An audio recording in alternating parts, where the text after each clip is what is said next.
Well, good afternoon, Steeler Nation. John Phillips here at the North Park Lounge, Richland. Can you see me at all? Nope. Okay. I'm hearing myself somewhere. I can hear you. Okay, well, there we go. Hang on, folks. This is the lovely world of internet broadcasting. Hang on, brother. I don't know what we're going to do here.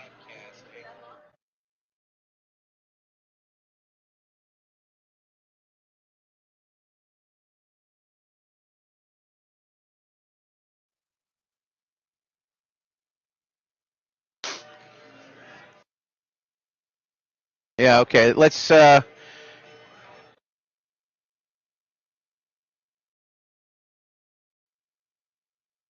just keep them both open, okay? Keep them both open.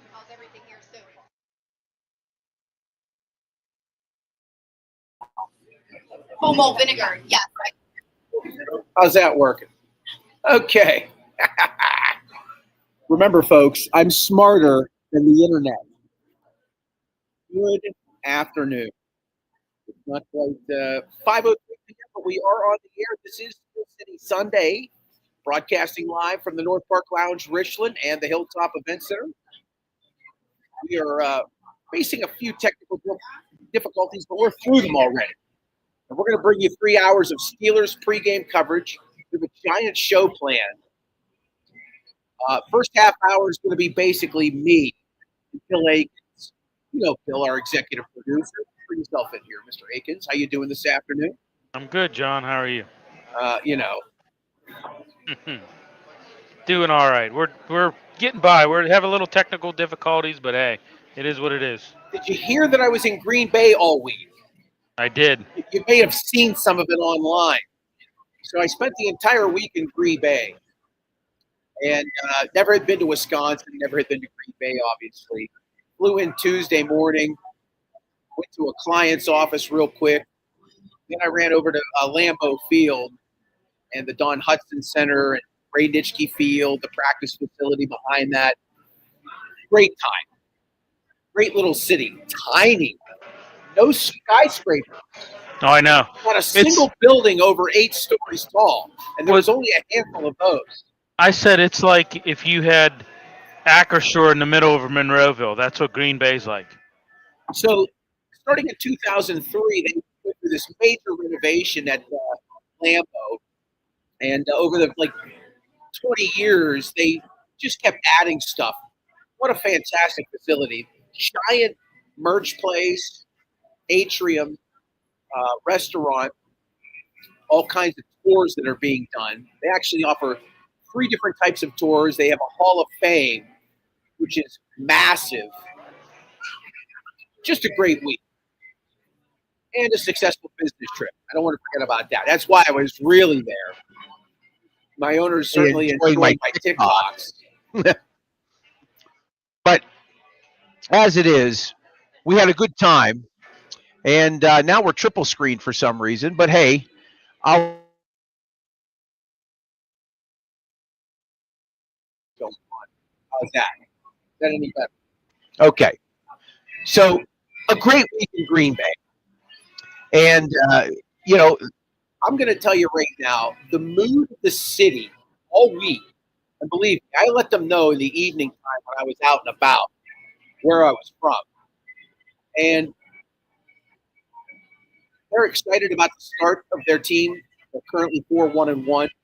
And they are in first place of the NFC. If the playoffs were to start today, they would be the number 1 seed. They, to a fan, are worried about this game. Let me ask you what you may think is their number 1 worry. What do you think it might be? Well, it's Aaron Rodgers. Yeah, for sure. They are concerned that he is going to tear them apart somehow late in the fourth quarter with their beloved Packers up. But the Steelers need a touchdown. And Aaron Rodgers, in their nightmares, is going to deliver on that and deliver a victory for the black and gold. We'll talk more over the next 3 hours as to how that could happen. I certainly think that in these particular scenarios, when Mike Tomlin is in a underdog scenario and he's at home and he's on Sunday night where he has done extremely well, it could very much set up for that. Now, Steelers' run defense has been terrible pretty much all season. Josh Jacobs comes into this game, 8 rushing touchdowns, over 400 yards on the ground. If the Packers are going to do anything early, it's probably try to establish that. $76 million has been weeks of the regular season. Up after Alex Highsmith got hurt and then Nick Herbig came in. You know, there were some other changes defensively we were able to get, but that Herbig replacement of their linebacker, Alex Highsmith, the high-priced Alex Highsmith, I might add, certainly kind of changed things defensively. You got Derek Harmon back, the rookie from Oregon. That certainly was a good thing too. But again, last Thursday against Cincinnati, they were just atrocious. They were ripped apart both on the ground and through the air by 40-year-old Joe Flacco. Just a weird season so far. Even though this team is 4-2, they are struggling, and it is without getting too much further into it here early on. Bill Aikens, it'll be interesting to see how the first 15 minutes play out with how the Packers attack that defense. Well, and you hit the nail on the head. They're afraid of Rodgers. He's performing at a high level. Let's look at his stats. Through 6 games, 1,270 yards, 14 touchdowns, 5 interceptions.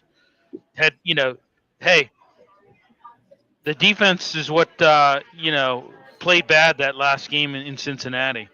Aaron Rodgers, he had freaking, 4 touchdowns. He was 23 of 34, 249 yards. It wasn't the offense.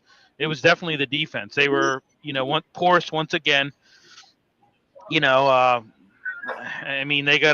shore that up. I don't know. What are you scared of Jacobs?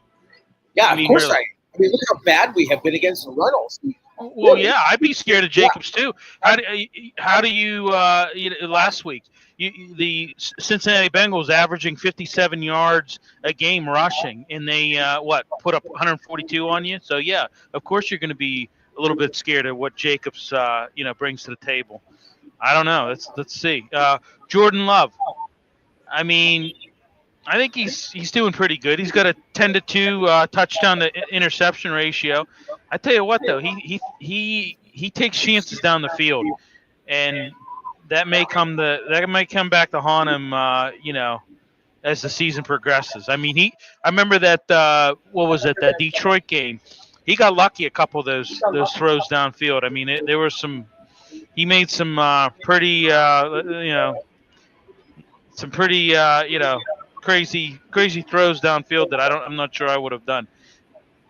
So just looking at the numbers as I go through the first 6 games, of the season, the Steelers gave up 100 yards on the ground in the first 3 contests against the Jets, Seattle, and New England, of which the first 2, one running back had over 100 yards rushing.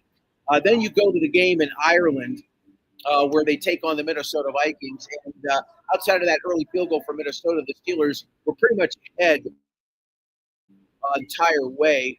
As a team, they only gave up 70 yards rushing in that one in the victory. And then they come out of the bye with the game against Cleveland at Acrisure. Ugly contest. Just not a pretty game. Typical AFC North game, if you will. Steelers come out on that one by a score of 23-9. And again, not a great rushing performance by the Browns. They only had 65 yards on the ground.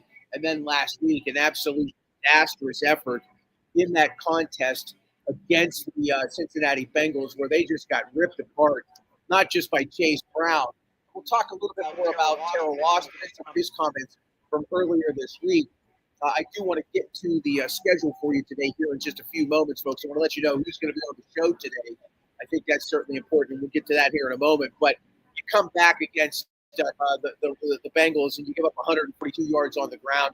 Chase Brown had 108 yards himself. Flacco threw a 342. It was a disaster. And, of course, the Steelers lose 33-31. This is Steel City Sunday.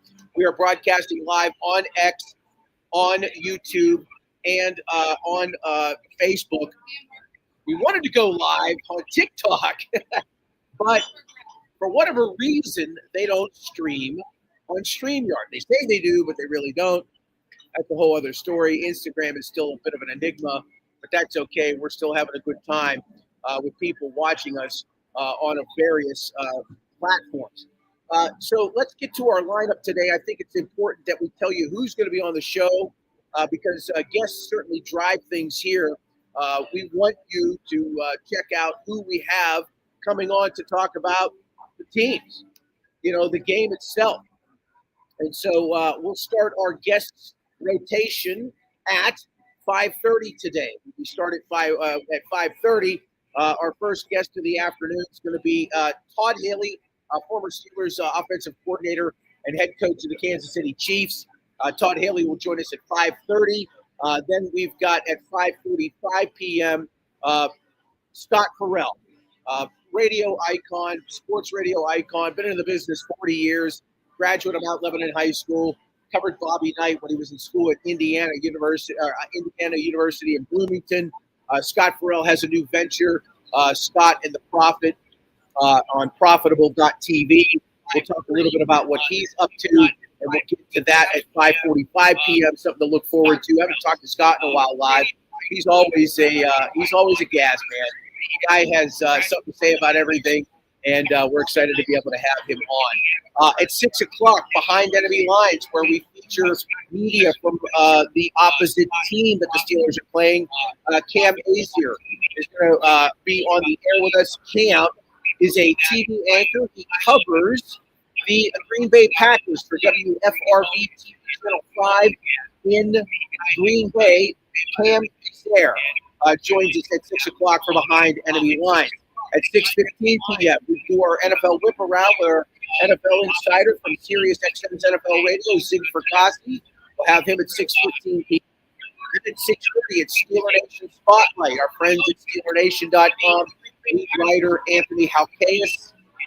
He'll be joining us to talk a little bit about the game. I think he's down there. I think he's at the game. We'll hopefully have him at 6:30 p.m. At 6:45, Ken Sig's Picks Behind the Book with professional gambler Bill Krackenberger. He's a regular host on VSiN, the Sports Gambling Network, and Fox Sports Radio nationally. You can see him online at Crack with a K, K-R-A-C-K Wins. He's also part of one of the other sports outfits. I think it's Wager Talk that he's out there involved with. But he's a pro gambler. Great follow on X. He's always doing top 5 lists for Vegas, where the deals are at. He's always talking about, angles in terms of, I know he likes to play the poker machines. My mother was a big poker machine player. She loved playing those. And that was always fun on that computer. It's not very good. Well, I don't know what to do here. I don't know what to do. Let's see if we can get back on the air here. This would be really, really bad if we don't make this show work. I'm not understanding why this is not working today. All right, we're going to try something new here.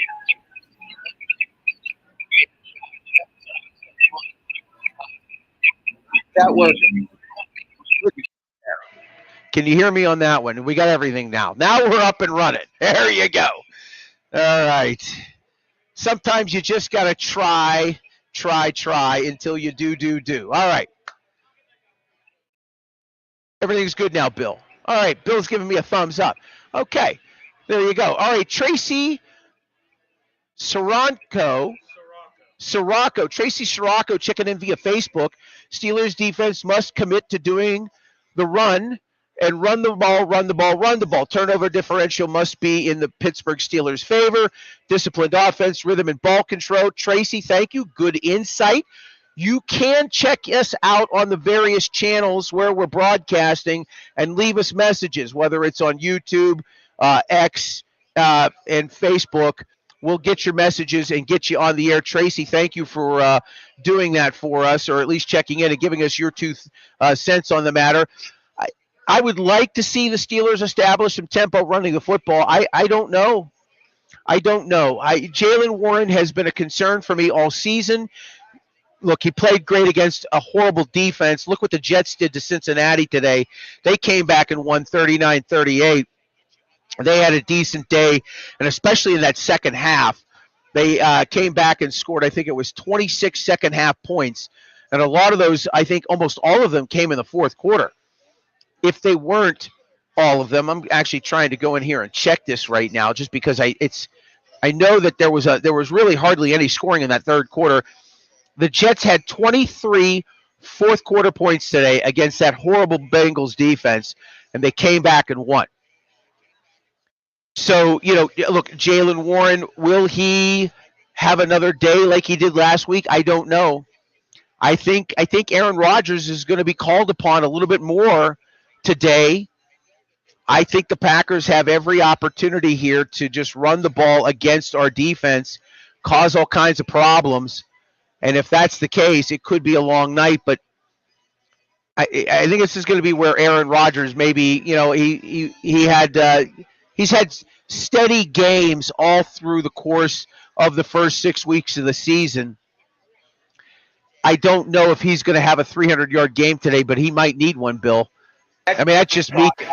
Yeah. I think it might be a scenario where he's going to be called upon to throw the ball 35 times tonight. Right. Well, like I said, he's performing at a high level.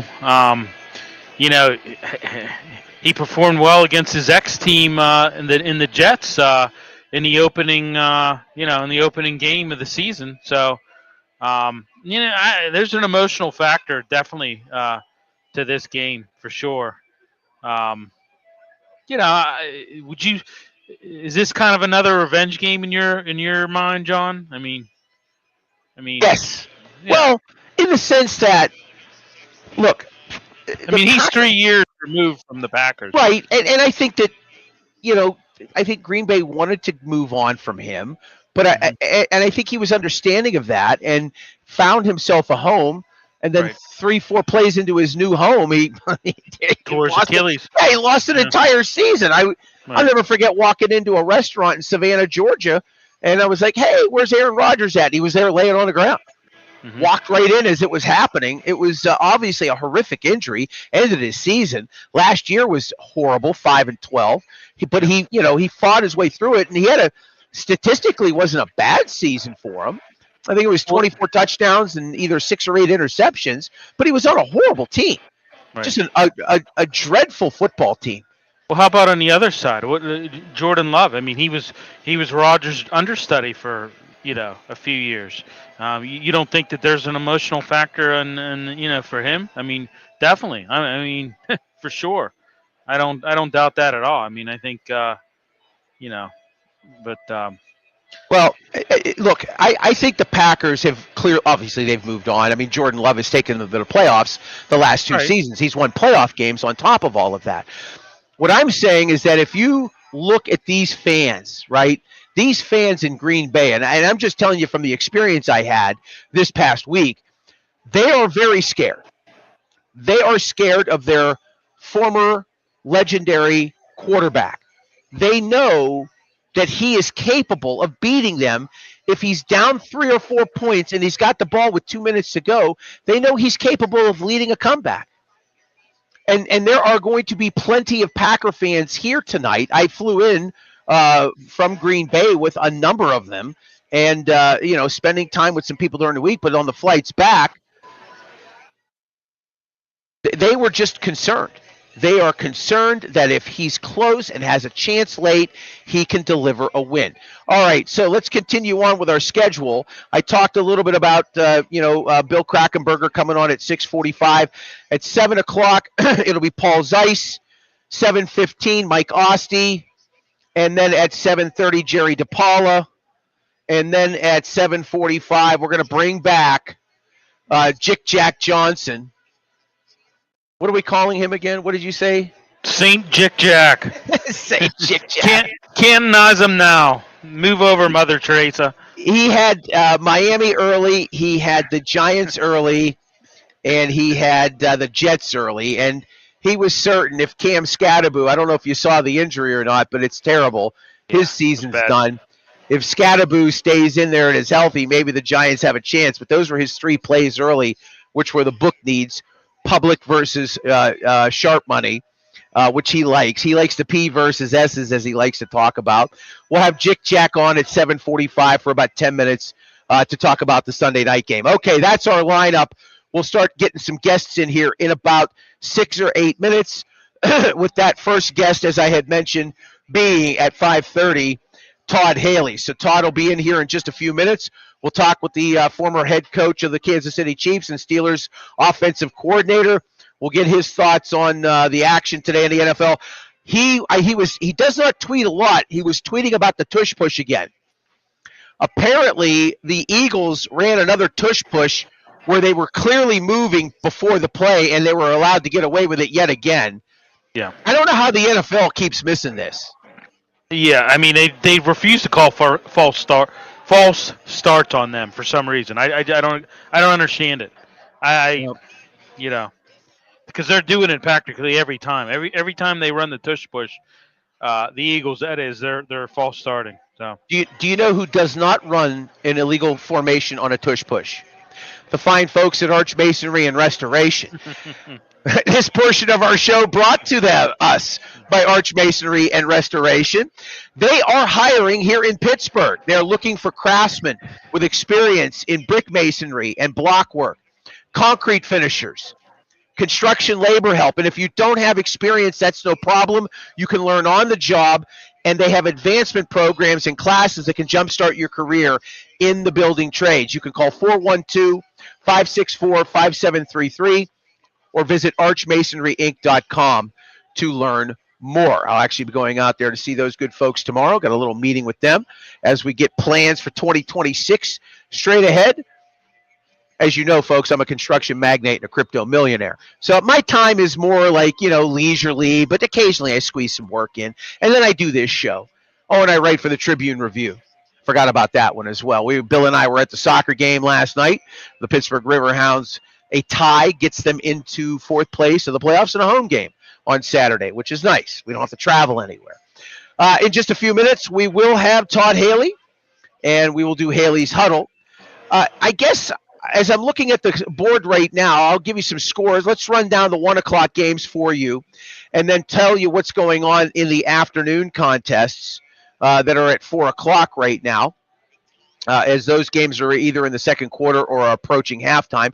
But let's start with the finals. And again, beginning in the AFC North, the New York Jets come back and beat the Cincinnati Bengals 39-38, your final score. Cincinnati now 3-5 on the season. Let's move to other games that are final from earlier today. Baltimore defeats Chicago 30-16. The Ravens are now 2-5 on the season. Miami gets a victory at Atlanta 34-10. Buffalo destroys Carolina 40-9. Josh Allen, 2 rushing touchdowns in that game. Houston beat San Francisco 26-15. Philadelphia had their way with the Giants 38-20. New England beat Cleveland 32-12. In the afternoon games, the late afternoon games, you got Denver leading Dallas 14-3, 8 minutes to go, second quarter in that one. Indianapolis leads Tennessee 17-7. Titans have the ball at their 23-yard line, about 5 minutes to go in the second quarter of that. In New Orleans, it is a defensive struggle. Tampa Bay leads New Orleans at the half by a score of 7-3. On Monday night, there is one game. It is, let's see here. Why is this schedule not coming up now? This is why I don't like ESPN.com sometimes. Yeah, okay, thank you. The Washington Commanders are playing the Kansas City Chiefs. Just one Monday night game this week. Are you a fan of the two Monday night games, by the way, Bill? I am not. Okay. I'm well. Yeah, I'm not really. No, I'm not really a fan Okay. of that All right. stuff. How about Okay. you? Are you a fan? Give me 6 games on Monday night. Start a game in London and just play them all day long. Yeah. Let's ask Todd Haley how he feels about 2 games on Monday night. Let's bring in the former offensive coordinator of the Steelers, the Browns, the Arizona Cardinals, even I think Riverview High School, for crying out loud. Todd Haley's back safely from the Caribbean. How was the weather down there? It wasn't good, was it? The weather while we were there, John, was great. Very hard to leave. Glad we did, though. I think we got the last 2 seats out of Jamaica, which I feel for the people were awesome. Really great people, and I feel for them, but I'm happy we got out. All right, so let's start with. I saw you tweeting about the tush push again. I didn't see the play, but it looked like from what I saw online and what you were saying, more motion. They were still allowed to run it successfully, and nothing is called. No. This one was different. Okay. As they did it, Jalen Hurts, of course, is laying across his offensive lineman, still moving forward. No whistle was blown. The Giants defender grabbed the ball out of his hand, and all of a sudden, forward progress had been called stopped, which it was absurd. There were a couple calls in that game that just Brian Daboll's head was about to blow off.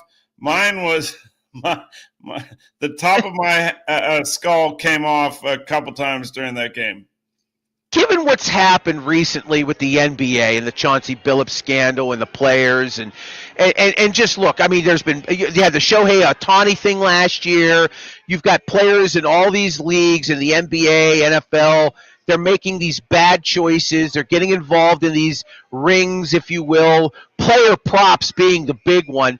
Do you think the NFL is missing something here, especially with as controversial as this play has been, as crazy as that sounds, and all of these things? Why doesn't the NFL step in here and try to fix things? Because it only leads to more questions and concerns with all the gambling that's now legal across most of the country. It's almost like a bad look. It is a bad look. Well, I mean, bad officiating is a bad look because the integrity of the game is so critical. As you talked about with the NBA, I mean, if there's any doubt, and I understand officials have a tough job, but, I think the NFL tries to follow their, protocol, how they go about their business, and they're really good at it. And they have the owners' meetings and they vote and do all those things. And, it didn't get passed that it could be banned. I'm against the play because I think it looks like rugby. I think it's hard to officiate, and we're seeing it week in and week out. The Eagles are really good at it. I get that, but I don't know. It's, everybody's got to feel that everything's sound, and I believe in the NFL it really is. It's just I don't like the play. I don't like we're Pittsburghers, we're Yinzers. We don't like Philadelphia in general. So right, fair enough. Should the league have full-time officials? Absolutely. Okay. And I tweeted this out also that just pay them enough money. These guys have other jobs, right? They work another job and then they show up and they're really good at what they do. But would you not be better if you weren't sitting in a facility watching the 2 teams that you're going to officiate that weekend and their tendencies? Maybe this offensive lineman consistently lines up, behind the center's belt buckle, or maybe this player consistently does something. If these guys were getting more money, which would make it, they'd want to, okay, I'll be a full-time official. You think they wouldn't be better at their job if they were studying all week the two teams they had to watch?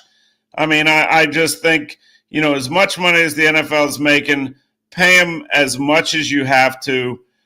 Find the best guys that are really good at what they do, and then let them actually prepare for a full week like the players and the coaches do for their opponent.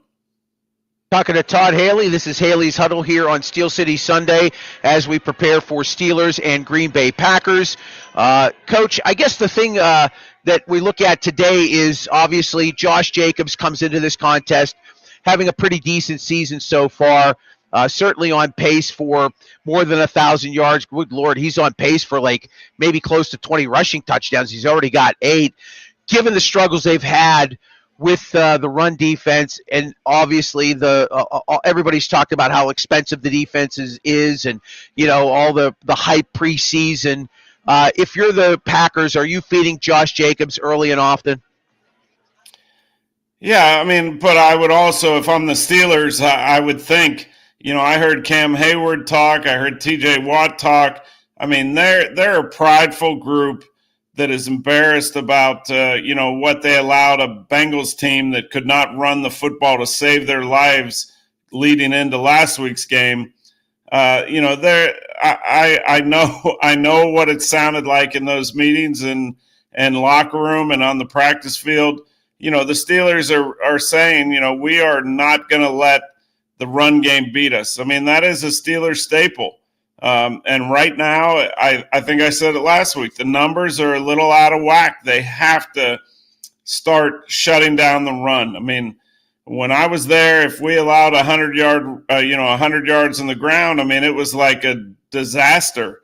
It was a sin. So, I got to believe the Steelers' complete focus, and I know Jordan Love and his receivers, they have weapons, but you must stop the run first. And now against a really good Packers defense that is really good against the run, I think they're giving up 70-something yards a game. You got to continue to run the football. It's always the key for any team, but especially the Steelers. Stop the run and run the football, win the time of possession, keep the other offense off the field, keep your defense on the bench where they're resting.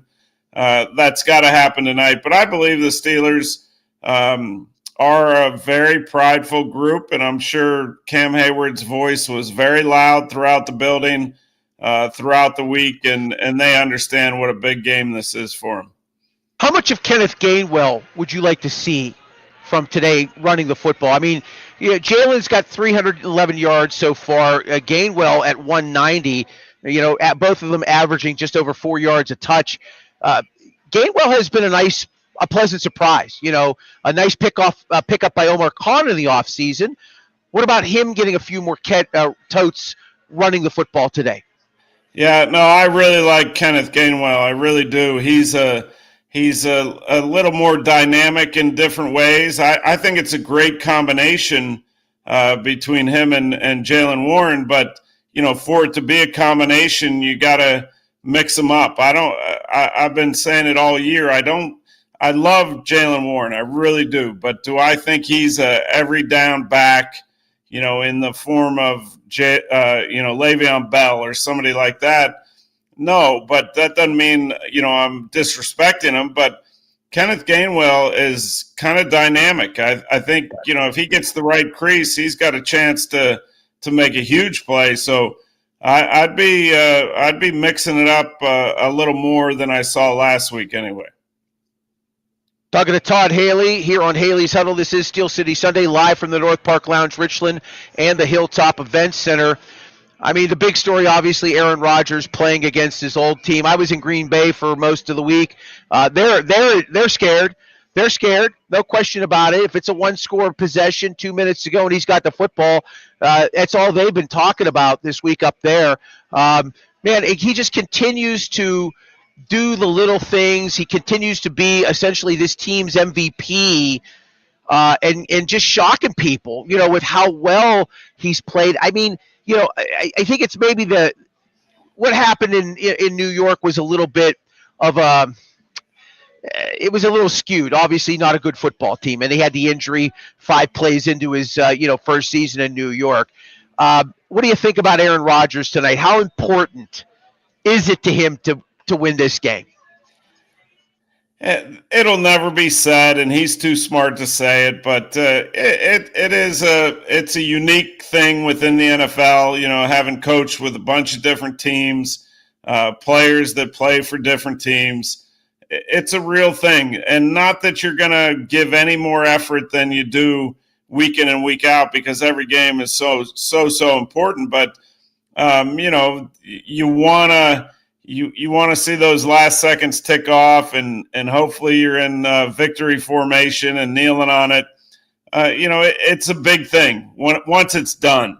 I don't think it really affects the effort, the play, or the coaching that goes on when coaches go face another team. But it's a big thing, and he put 18 years in Green Bay. I mean, phenomenal. And he's playing at a high level. I think this is a great fit with him and Arthur Smith and Mike Tomlin.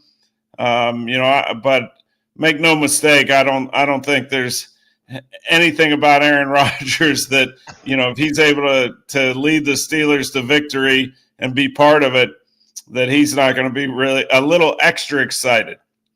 Excellent. Yeah. Well, yeah, I would agree with you. I think deep down, and again, like you said, he's smart enough not to say it publicly, but if he does beat his old team, now he's beaten everybody in the league, including the Steelers. So, and there's only been like what?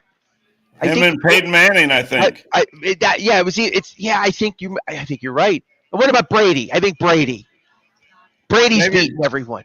I think I think he beat New England at some point in his 3 years down. I'll have to check that. He may not be on the list. I know Peyton is for sure. He's not. Bill Aiken. So it would only be him and Peyton. So there you go. Yeah, exclusive, rarefied air, and something that would be very befitting of him. Just another minute or two with Todd Haley. Don't forget we got Scott Farrell coming up in a few minutes. I don't know do you know much about Scott at all, Todd? Do you know Scotty Farrell at all by any chance? Oh, everybody's awesome on here. Scott's an 5 stars for everybody. We'll have Scott Farrell on here in a few minutes. A couple more questions for the coach before we wrap up here. Look, this defense, again, just kind of going back to them, not very good, obviously, against the run. We've seen somewhat T.J. Watt, and then sometimes he kind of disappears. Last week, only 29 snaps for Nick Herbig. Terrell Austin said that Chase Brown's efforts kind of hurt him in terms of how he called that game. And I know Tomlin talked about, well, we weren't in a position because of what he does to get him on the field more. Do you still have to find a way to get Nick Herbig on the field for more than 29 snaps, even in a game like they had last week, given how well he played after the injury to Alex Highsmith? Yeah, I think, last week's game was kind of an outlier a little bit to me. It being a short week, little older defense, and the Steelers will never say this, that, we're tired or worn out or whatever it is. I mean, but playing on a Thursday is very, very difficult for everybody involved, and especially when you have some older players. And I think when Cincinnati was able to run the football the way they did and how fast the ball was coming out from Joe Flacco was really incredible. I mean, it really was. I mean, you're T.J. Watt, who loves to rush the passer, and that ball's being thrown in 2 seconds, just under 2 seconds, just over. You can't do anything. So it's very frustrating. So, I think that, along with, like Terrell Austin said, you got to. It's a matchup game. So if what the offense is doing is not allowing you to insert packages that involve certain players like Herbig, I mean, it's just the way that it goes. But the answer to that is stop the run. First and foremost, and not allow the play action to attack you like it did, because there's nothing worse than a quarterback under center on a team that's running the football effectively. Now, all of a sudden, play action and the conflict of assignment that comes up with everybody involved on the defense, very difficult. Todd Haley, we appreciate you coming on board each week with us. Any quick prediction before we bring Scott Farrell on? I'm leaning Steelers. They're going to respond. Aaron Rodgers wants to be the second to Peyton Manning to beat every team in the NFL. So I'm leaning Steelers at home. That defense gets a different energy at home. I think they'll come ready to attack the challenge. Very good. Todd Haley, thanks for joining us, buddy. I appreciate it. All right, Todd Haley checking in from Rehoboth Beach, Delaware, after spending some time in the Caribbean, and he had to get back because of the terrible weather. I tell you, I've been down there before when it's gorgeous, and then when the weather gets real scary, it's like you don't even know what's going to happen. So fair enough for him to get out of there with his family. Okay, in just a few moments, we'll have Scott Farrell joining us. He is backstage. Scott, longtime broadcaster, about 40 years in the business now. Scott has done everything you could possibly do in radio and television, everything from local radio, big markets, San Francisco, Chicago, Miami, Atlanta, nationally syndicated on Westwood One, CBS Sports Radio, Howard 101.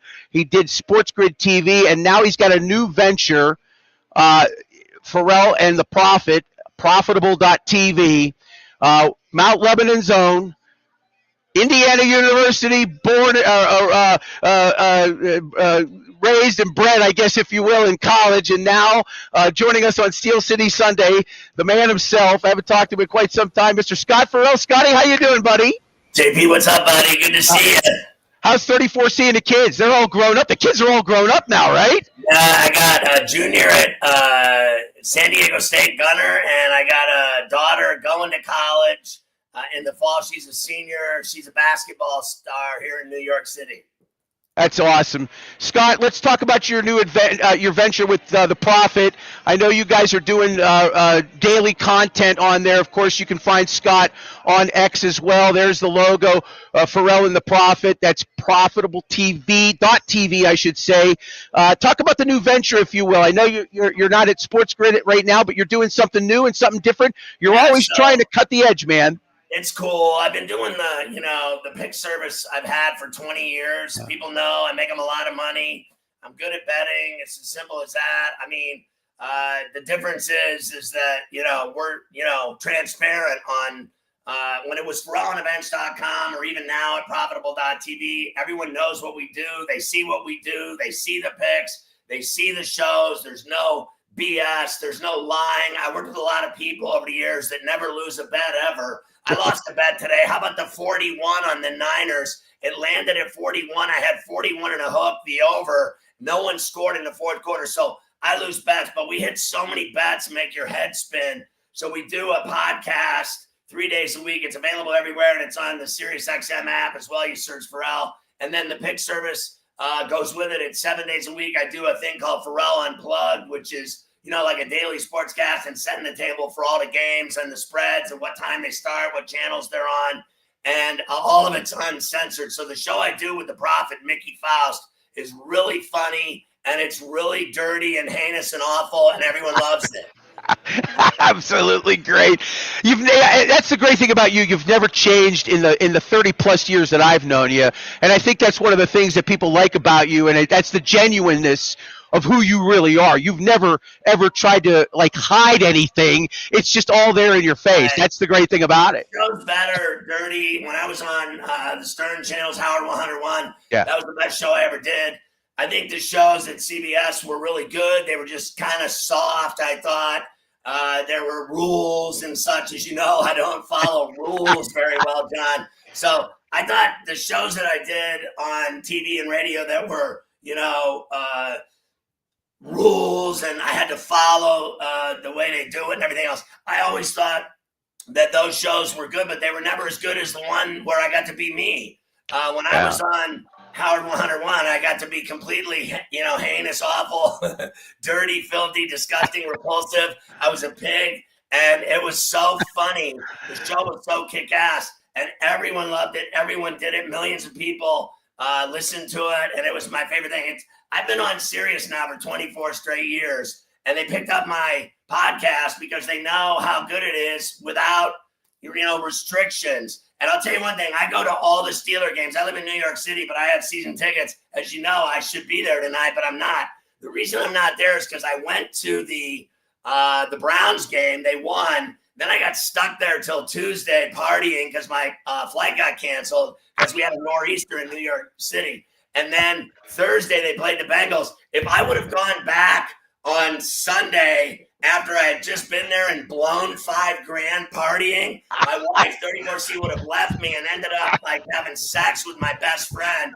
So I'm going to see Danny Dimes and the Steelers play and lose to the Colts next week in Pittsburgh because that team is flat out better than the Steelers. I think they got a shot tonight to win because I always love the Steelers under Tomlin, as you know, as a home dog. Let's just face facts. 66, 39-4 against the spread as a dog, 19-13 straight up, 22-7-3 as a home dog against the spread under Mike. I like the Steelers tonight in the 3, but I don't think it's going to be easy because I think LaFleur and the Pack are a solid, well-coached, disciplined team. Like last week in Arizona, I hit that over when they scored late to win. They're a dangerous team. Believe me, the Steelers have their hands full tonight. Why do you think he's so bad on the road in a favorite spot, and yet when he's a dog and there's no pressure, he's just so good? There's not many coaches that are like that. I mean, a few are, but why? What do you think? I bet on the Bengals plus 5.5 and hit that bet in Cincinnati. They don't do well on the road on Thursday nights, and that's kind of it's been a litany of failed performances on primetime on the road for Tomlin on Monday or Thursday night. They do decent. At the end of the day, the record on Sunday Night Football is better than the others. Let's face facts. And I just think they're certainly better at home. I went to the Seattle game. I thought they looked awful. I went to the Browns game. I thought they looked really good that day. I thought, up 10-zip in Cincy. I still had the 5.5. I never dreamt they'd blow that game altogether. I think they need this game tonight, John. Yeah. Because I'm telling you, that team, they're playing next Sunday at 1 o'clock at Acrisure. I think they're in trouble. I'm telling you, Taylor, Dimes, their receivers, their defense, I think their coaching, everything about that Colts team right now. And by the way, they're winning right now. They're winning in the afternoon right now. They mean business. They'll probably march into Pittsburgh. They're kicking Tennessee's ass. They'll march into Pittsburgh 7-1. The Steelers have to win tonight because the Bengals lost and the Ravens won. It's important that they get the dub tonight in the Steel City. I wish I was there. I'm livid that I'm not there. They've got the Colts, and they got to go to the Chargers and play them. They've had a decent run so far this year. Bengals and Bears after that. We're talking with Scott Farrell, longtime sportscaster, longtime syndicated host. I have to tell you this. You're not going to remember this, but when you were on 101, I'm driving to Huntington, West Virginia for work, of all things, right? And I'm stuck on this nightmare on 64 trying to get to some West Virginia woman with 3 teeth that, would keep me warm when I was down there, when I was in between marriages. And you come on. And I'm stuck, and I pop 101 on, and there you are. I'm like, what? I mean, what is this? So, and you've talked about your relationship with SiriusXM for 24 years. And I know he's different now, whatever it is. I love Howard as much as anybody, and you could talk about politics. Talk about what it was like working for him. I got to know. It was the greatest. I mean, I look up to him. He was just a wonderful friend of mine. He brought me with him from CBS to Sirius. He could have picked anyone in the world, and he picked me. I think I brought millions of men to his feet. That was my job. He's not a sports fan, but we became really good friends. I went to his wedding. My wife's friends with Beth. We're all tight. It is what it is. I think after 10 years or whatever, they were going to make changes, and they were going to make the network and channels more about Howard, which I would have done as well. Because, 101 was more like Pharrell, and then they had all those Whack Pack shows. Right. I thought they were all cool, and I was friends with all those people, and they're very funny and bizarre, and I loved everyone. But I thought that, if you're going to have Howard channels, it makes more sense to be all about Howard. And that's what they did. They kind of transitioned into more about Howard. Now, look, he's older now. He's 71. He told me, at least 10 times, because I was with him a lot, at parties and Christmas and birthdays and things like that. And he always told me he was going to retire, and then he never did. Yeah. I can guarantee you that I'm not that guy. Like, I worked with a lot of guys in New York City here that tried to stay on the air until they were dead. Right. Literally, I worked with guys that are in their 70s still doing shows. That's not me, John. You know me. I'd rather be at a Penguin or a Steeler game. I told people recently that have talked to me about doing shows that I'd be willing to do, 5 years guaranteed. I'm 60. I've done it 41 years, and I don't really want to go past 65. If somebody wants to convince me, to do 2 more years after that, let's say at 65 to 67, I'd be willing to do that for the right price. Let's just face it. I'm greedy. I'm a bettor. I like money. I like, thinking of my retirement being one where I have whatever I need always. Kind of my dad was at U.S. Steel for a long time, and he kind of was that way, kind of set himself up for life, a good life.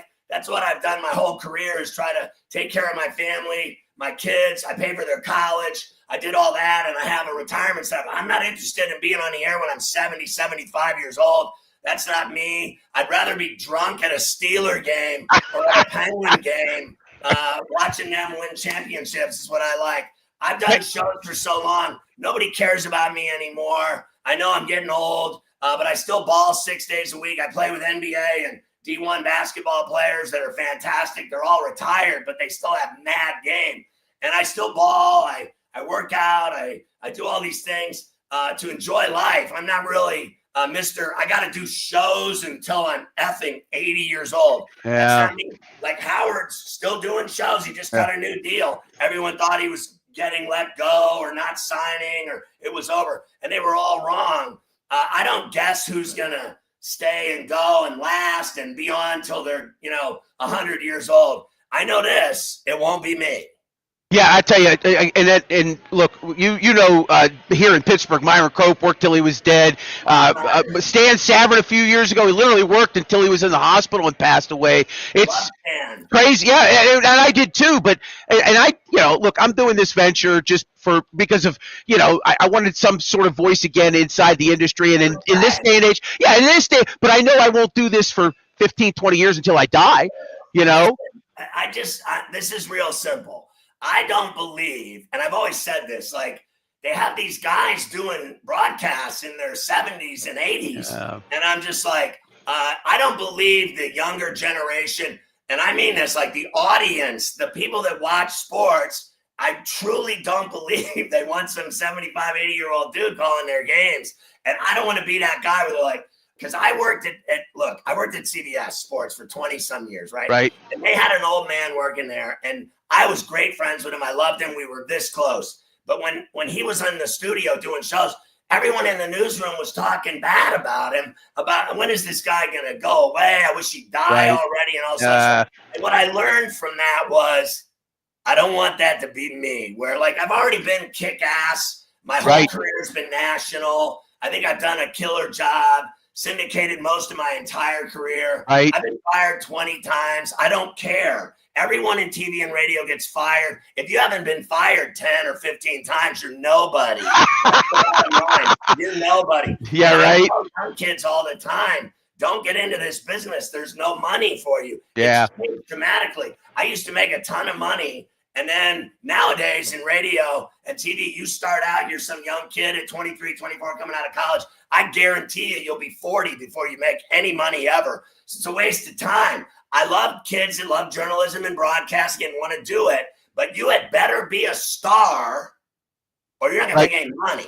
They pay people that are stars, that are huge, that are enormous, and everyone else makes nothing. I know people that make a quarter of what I made doing TV the last 6 years, and they'd rather pay him a quarter than pay me what I was making, so they got rid of me. I made too much money. It's simple. You're old, you make too much money, bye-bye. So what we're going to do is we're going to pay some young kid nothing to do it, and we don't give a rat's ass if anyone watches.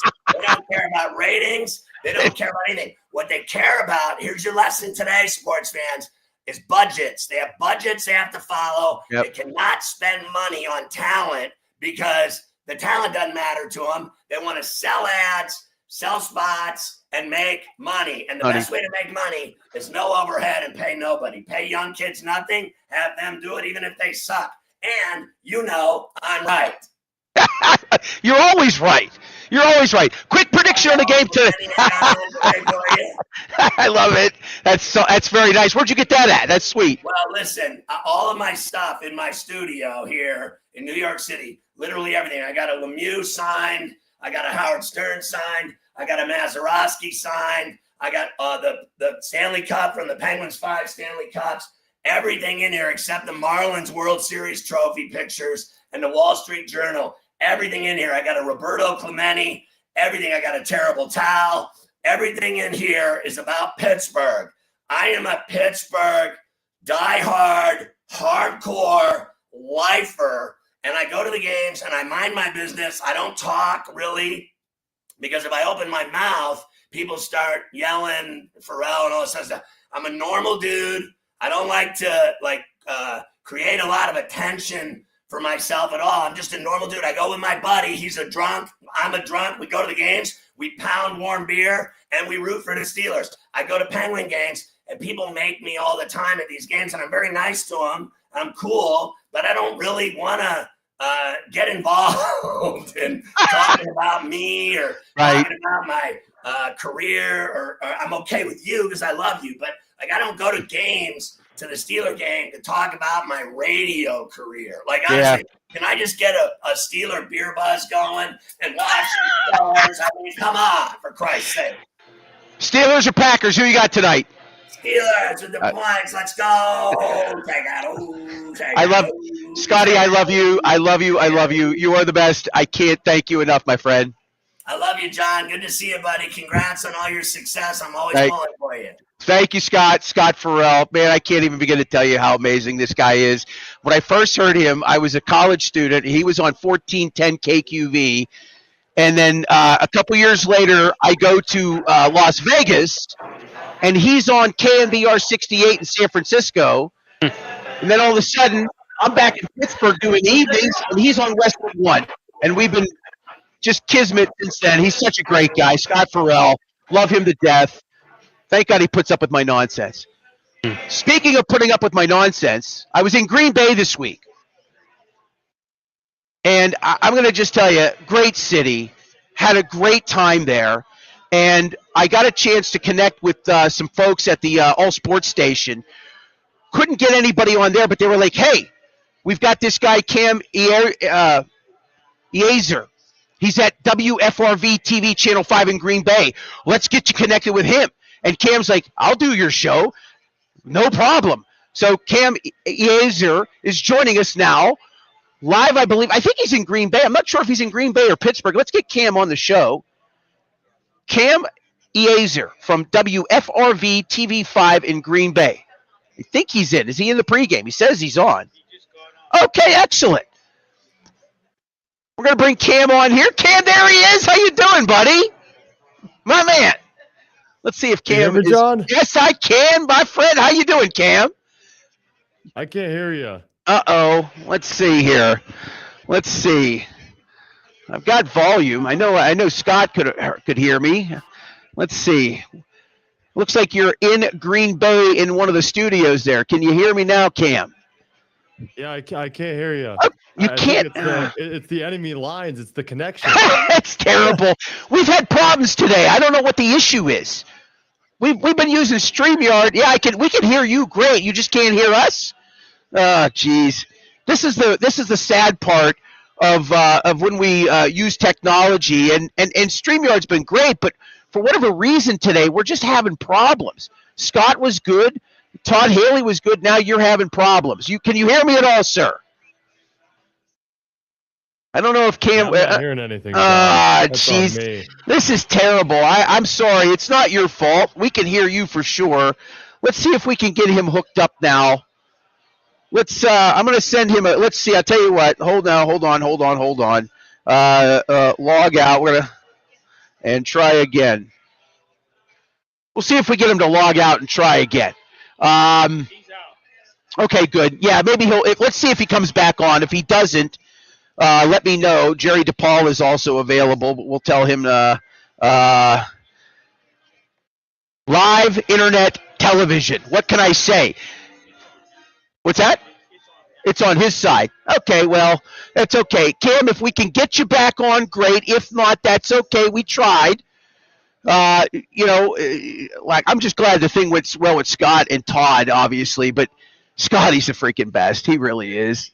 All right, let's get Cam back on. Let's see if he can hear us. There he did, double thumbs up.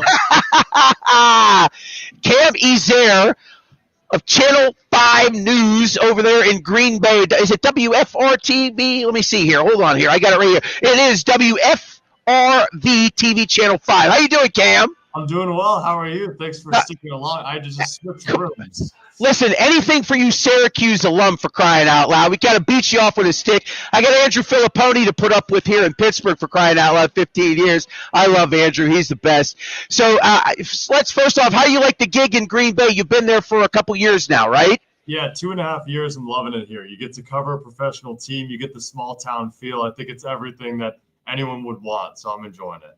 Yeah, you get to go to Sturgeon Bay every once in a while too, which isn't too bad.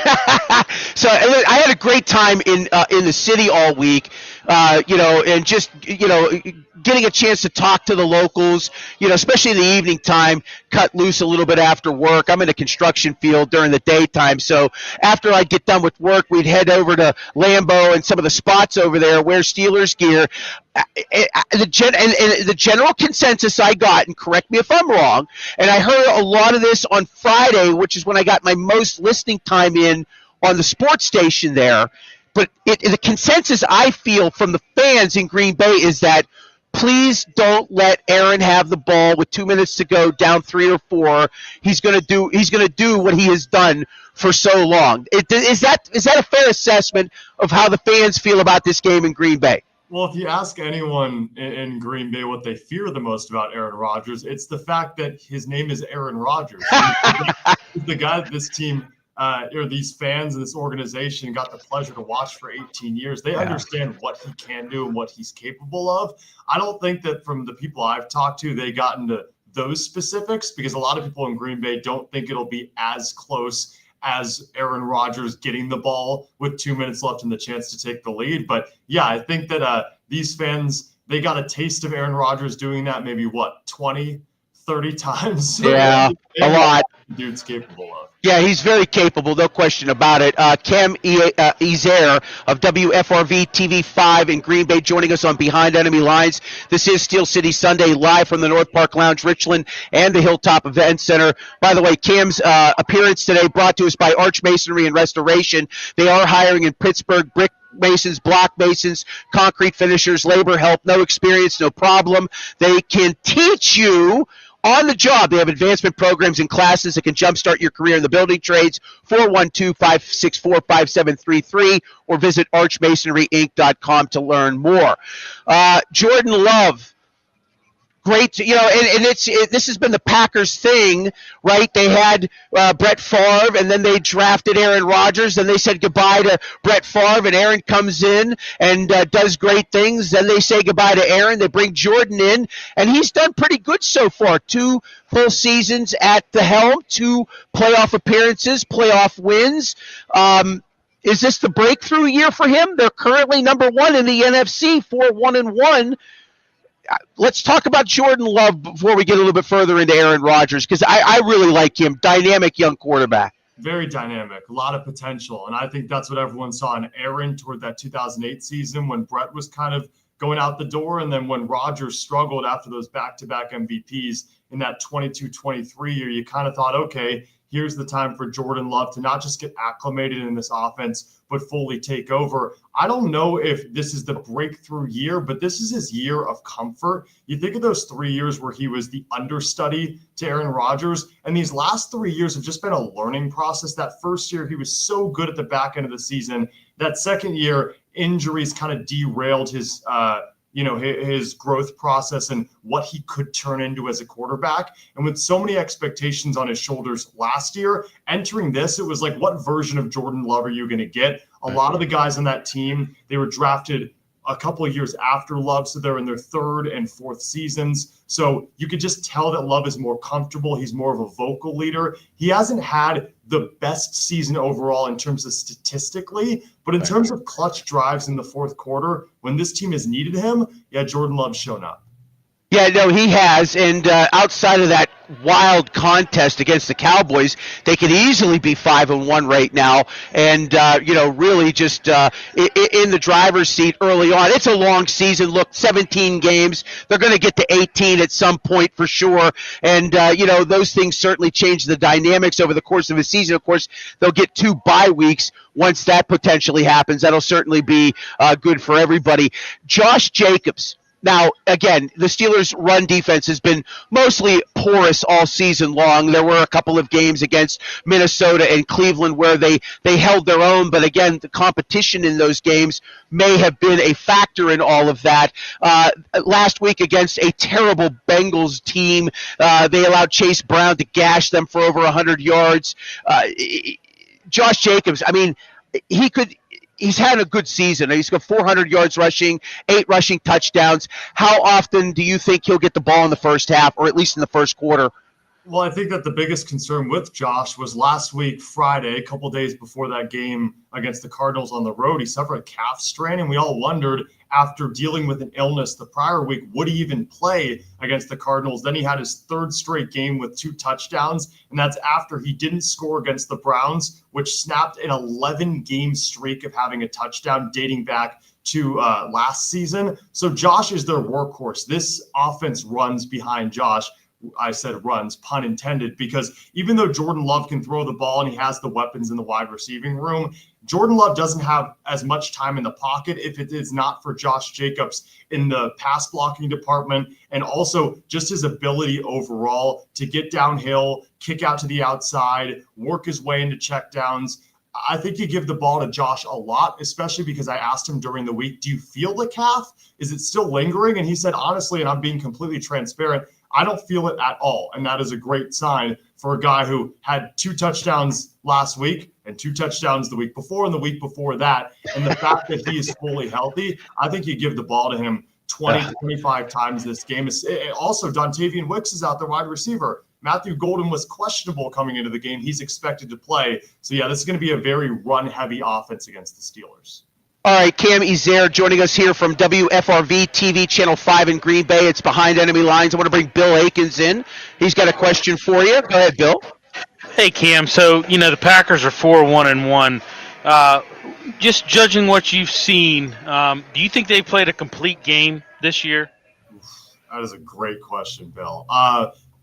If you asked Matt LaFleur, if you asked everyone in that locker room, the answer is no. I think as close to a complete game as they played was game 1 against the Lions when they should have won it 27-6. But Isaac Teslaw made that insane catch at the end to make it 27-13. You're like, oh, that's a more manageable scoreline. But since then, health has been a concern. The offensive line was beat up for the last couple of weeks. They're back to healthy.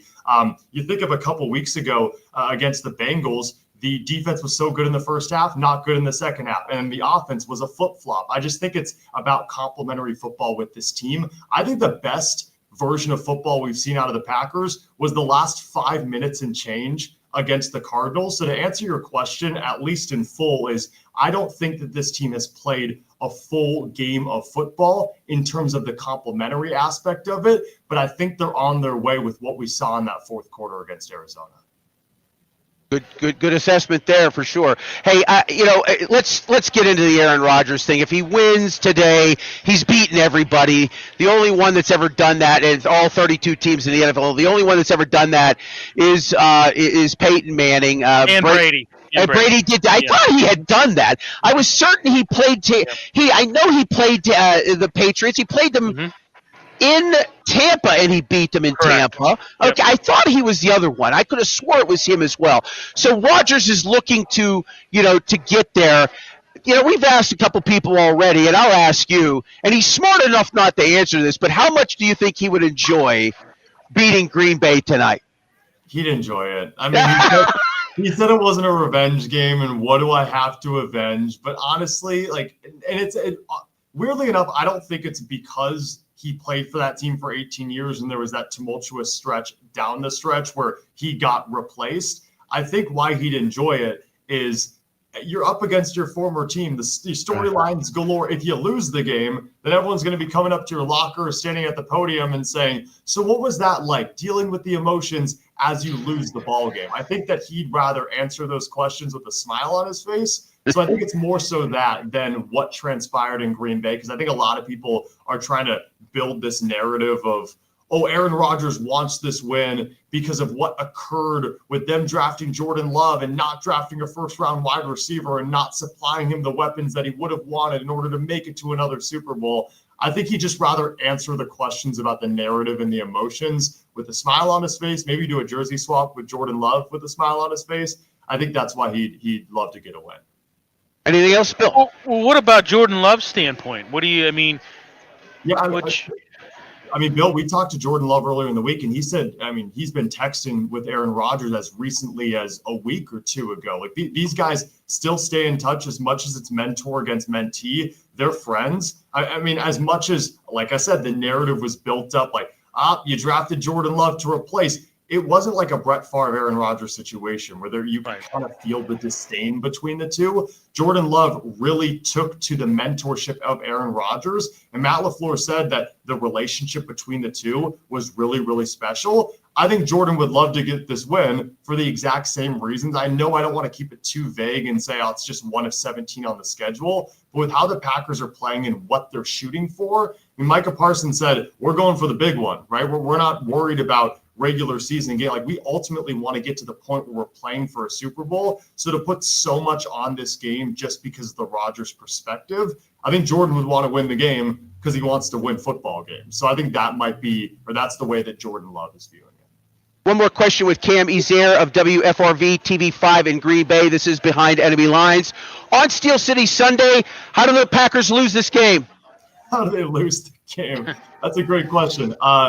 They lose the game by not playing complementary football, by the defense absolutely blowing a tire in the second half, because through the first, 5 games, they did that. I mean, this is a team that through 5 games didn't allow a point in the first quarter and allowed 63 of their 102 total points in the fourth quarter. So if the defense can get stops in the first half, great. But the potential of Aaron Rodgers, if they blow a tire in that fourth quarter and the offense can't keep up with how volatile Rodgers can be with the weapons around him, I think that's how the Packers lose the ball game. Cam, you're the man. I can't thank you enough. I know that we were on that little group chat with the producer over there, or the other person at the radio station. Thank him for me. I can't thank you enough. Great job. This is what I love about our little our media world that we're in. You throw out enough darts, somebody's going to answer, you know what I mean? I just kept throwing hooks out until I got someone, and you came on, and I can't thank you enough, sir. It's my pleasure. And you said Andrew's the Q squad that you have to deal with? Was that his name? Say that again. You said Andrew was the Q squad that you had to deal with? Andrew Filipponi.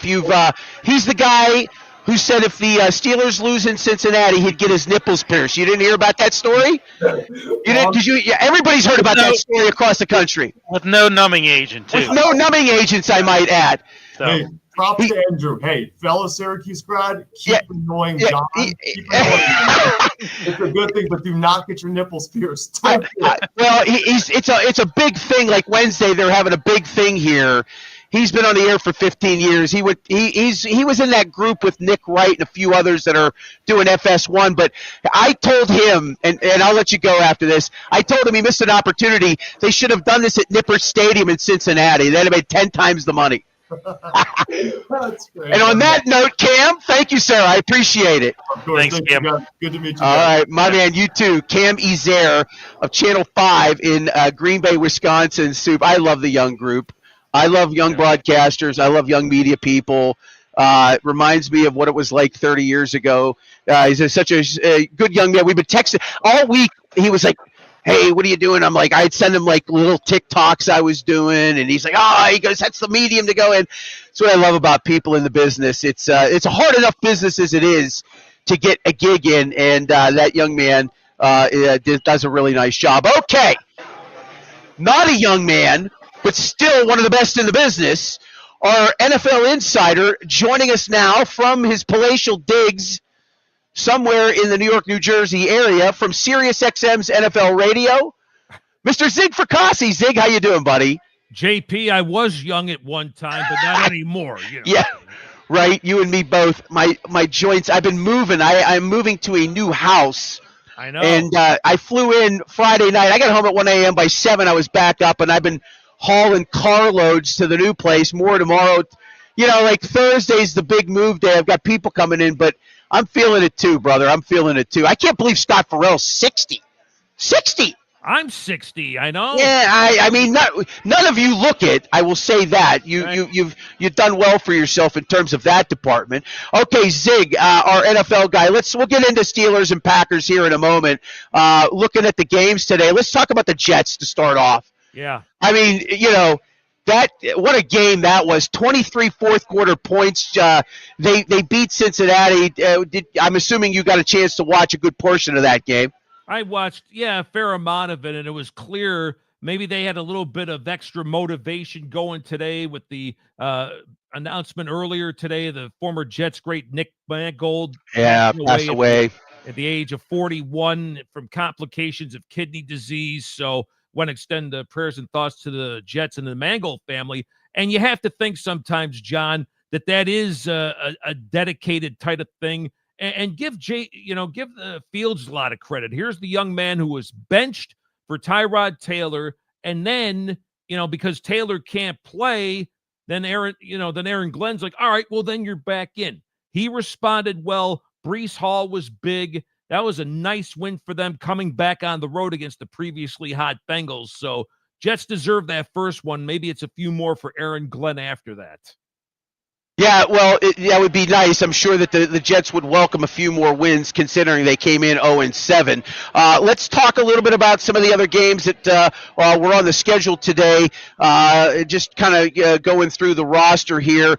Nothing too crazy. Miami got a win in Atlanta, 34-10. Of course, there was no Mike Penix Jr.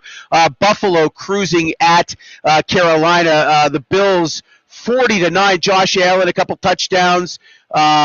A big game for him, not against great competition, but still nonetheless. James Cook went crazy, over 200 yards on the ground rushing today. Well, and that was a record-setting performance for Josh Allen, JP. He became now the leader all-time in games with at least one touchdown passing and throwing, ironically passing Cam Newton in the stadium that he used to play in Charlotte. So how's that for a little symmetry? Cook, 214 yards. Bills got a big boost, John, with the return of former Steeler Ogunjobi along with Michael Hoyt, each coming off the 6-game suspension. Their run defense was markedly better. Buffalo off the bye, Allen 8-0 off the bye. They showed it today. McDermott actually had more of an influence on defense today. It showed Buffalo looked like they were back in form against the previously hot Panthers. Yeah, now they're 5-2 and certainly awaiting the results of the Steelers game today here. Let's talk about the Steelers and the Packers. We'll bring Zig in on this one. Obviously, the marquee matchup, the Sunday night game, the opportunity for Aaron to beat the last remaining team in the NFL and join Peyton Manning and Tom Brady as the only quarterbacks to beat everybody in the league. So, I spent the week in Green Bay working, talked to a lot of fans. Their concern is that he's got a chance late with the ball to lead a victory, lead them to a victory. I'm not saying it's scripted, but it wouldn't shock me if it happened. Wouldn't shock me if it happens. Neither, right? Why? Why is it like that? Why? It would tell. What do you think? I mean, is it just how sports plays out? I think that's a part of it too, and it's one of those things where if you let him hang around, his team hang around. I mean, you saw this, with years when he was with the Packers, he would do it to the Cowboys. He would do it to the Bears. Just let him hang around, and then he's going to work his magic once again. And, I'm sure he's more amped up. I think even though he was trying to downplay it, John, saying if this game had been at Lambeau, it might have even a little more juice than it does. Oh, yeah. But I think I think there's a, one of those things we want to get back at the management, even though they're gone now. Mark Murphy was the president and all that, moved on from him. But make no mistake, he is going to be ready. But will it get to that point? Because Green Bay, now they get Christian Watson back, and Pittsburgh's defense, we saw them get cooked on against Cincinnati on Thursday night. Yeah. So they're going to have their issues here if Love starts to get into a little bit of a rhythm. Why do you think Mike Tomlin's so bad on the road in AFC Central games, especially when he's a favorite? And then conversely, he's this underdog at home, and he's like Superman. Why do you think what is the dynamic there, just from your assessment? I don't, that is a great question. I don't know if it just becomes a case of, motivation. I mean, you would think you'd be motivated and all that, and Tomlin certainly has the record to back that up, but it is kind of weird. I really wish I had an intelligent answer for you, JP, but I don't. I think again, this is going to be one of those games where does Pittsburgh show that they've got the medal? It's a bad division. Let's call it like yeah, right. The AFC North is a brutally bad division. Cleveland lost again today. Cincinnati lost, so it is a bad division. But I wish I had an answer to your question, but they got to get one, even though it's a non-conference opponent. Green Bay, by the way, hasn't won in Pittsburgh. God, Bart Starr was still the quarterback. Oh, boy. 1970. I think that was the first year of Three Rivers Stadium. That was the last time they won in Pittsburgh. Good, geez, wow, that is right. That is 1970. Oh my, Zig Fracassi coming in here with some nostalgia and some numbers. Of course, our Sirius XM's NFL insider, Zig Fracassi, of course, been with the network 24 years now, Zig. 22. Yep. 22 years since year one, my friend. Yep. God almighty, that's crazy. That's a long time. Scott's got a podcast. He was mentioning that as well. Look, the NFL as a product, nobody's questioning how popular it is. Right. Obviously, an international product. These franchises that are meeting tonight, a combined 19 world championships. That's pretty good when you shake that tree. Would Aaron Rodgers? I know he probably wouldn't say this, but how much do you really think he'll take if he wins tonight? How sweet would it be? Is he going to be carving that notch in his little stick a little bit more deeper than the others, perhaps? Well, think of how appropriate it would be. Like you mentioned with Peyton and Brady defeating each team around the NFL. Who's the last one for Aaron to do it? Against the team that he played for 18 years. Yeah. And on national TV, it sets up for great drama once the game kicks off at 8:15. So, yeah, I think there'd be a little more emotion to it, and he'll deny it, but deep down, he's already motivated. He'll be motivated enough to see the yellow and white and green of the Green Bay Packers. Indianapolis rolling over Tennessee right now. Let's switch back to some of the games that are taking place right now. Colts are just rolling right now. Yeah, they Zig. are. I mean, Danny Dimes continues to just be a big story. How? What happened? Just a change of scenery, do you think? Why? Right. Not for anything. I mean, but look, I've talked about this with Todd Haley, and I think I've talked about this with maybe you and a few others. Quarterback in the NFL, hardest position, most important position. Right. Dan struggled, obviously, in New York. Is it just a change of scenery and a fresh look? The talent maybe was already there. He just needed a different vehicle to take that talent and get it to shine. I think that's a very valid statement because let's face it. After the year that they went to the playoffs, they faded badly. They did get the playoff win in the first year for Daniel Jones, but it was never the same since. Now, being here near, obviously I live 5 miles from MetLife Stadium, Yeah. so you hear everything about the Giants. I mean, it was a combination of things, John. One, he never had a great offensive line. It never got confused as the Great Wall of Dallas. I can tell you that. Then they never had the receiver stability. Saquon was back there, but he was banged up too in terms of the backfield. and the defense never really supplied the support. So I think there was just a regression there. But maybe he got his next lease on life when, remember, Minnesota signed him to basically be Darnold's backup. So he got into a good offensive system there with Kevin O'Connell. And I think they wanted to re-sign Danny Dimes, even though they were going to lose Darnold and J.J. McCarthy. Still wanted to see him play. But he goes to Indianapolis, $14 million contract. They've got a better line than the Giants ever did. Jonathan Taylor is arguably having an MVP-type season. There's a better defense there. That's why I think, John, he's assimilated so well. And I think the receiver spot with Pierce and obviously Michael Pittman Jr., that's why it's clicked so very well for Indianapolis so far. I've been saying this for weeks. I think they've been slept on. And if they win today, what are they going to be, 7-1? You better not sleep on them anymore. Yeah, no doubt. I want to bring in Bill Akins here. He's got a question for you, Zig. Go ahead, Bill. Hey, Zig. What's up, Bill? Oh, not too much, Zig. Just, when I see this Colts offense, right? To me, it just, I think Steichen, it's more of a kind of a straightforward offense. Yep. I think that the reason why Danny Dimes is doing so good at it is he's not having to cycle through multiple reads. They're attacking specific coverages, and and having a powerful run game with Taylor. To me, that's kind of been the deciding factors. Let's say you.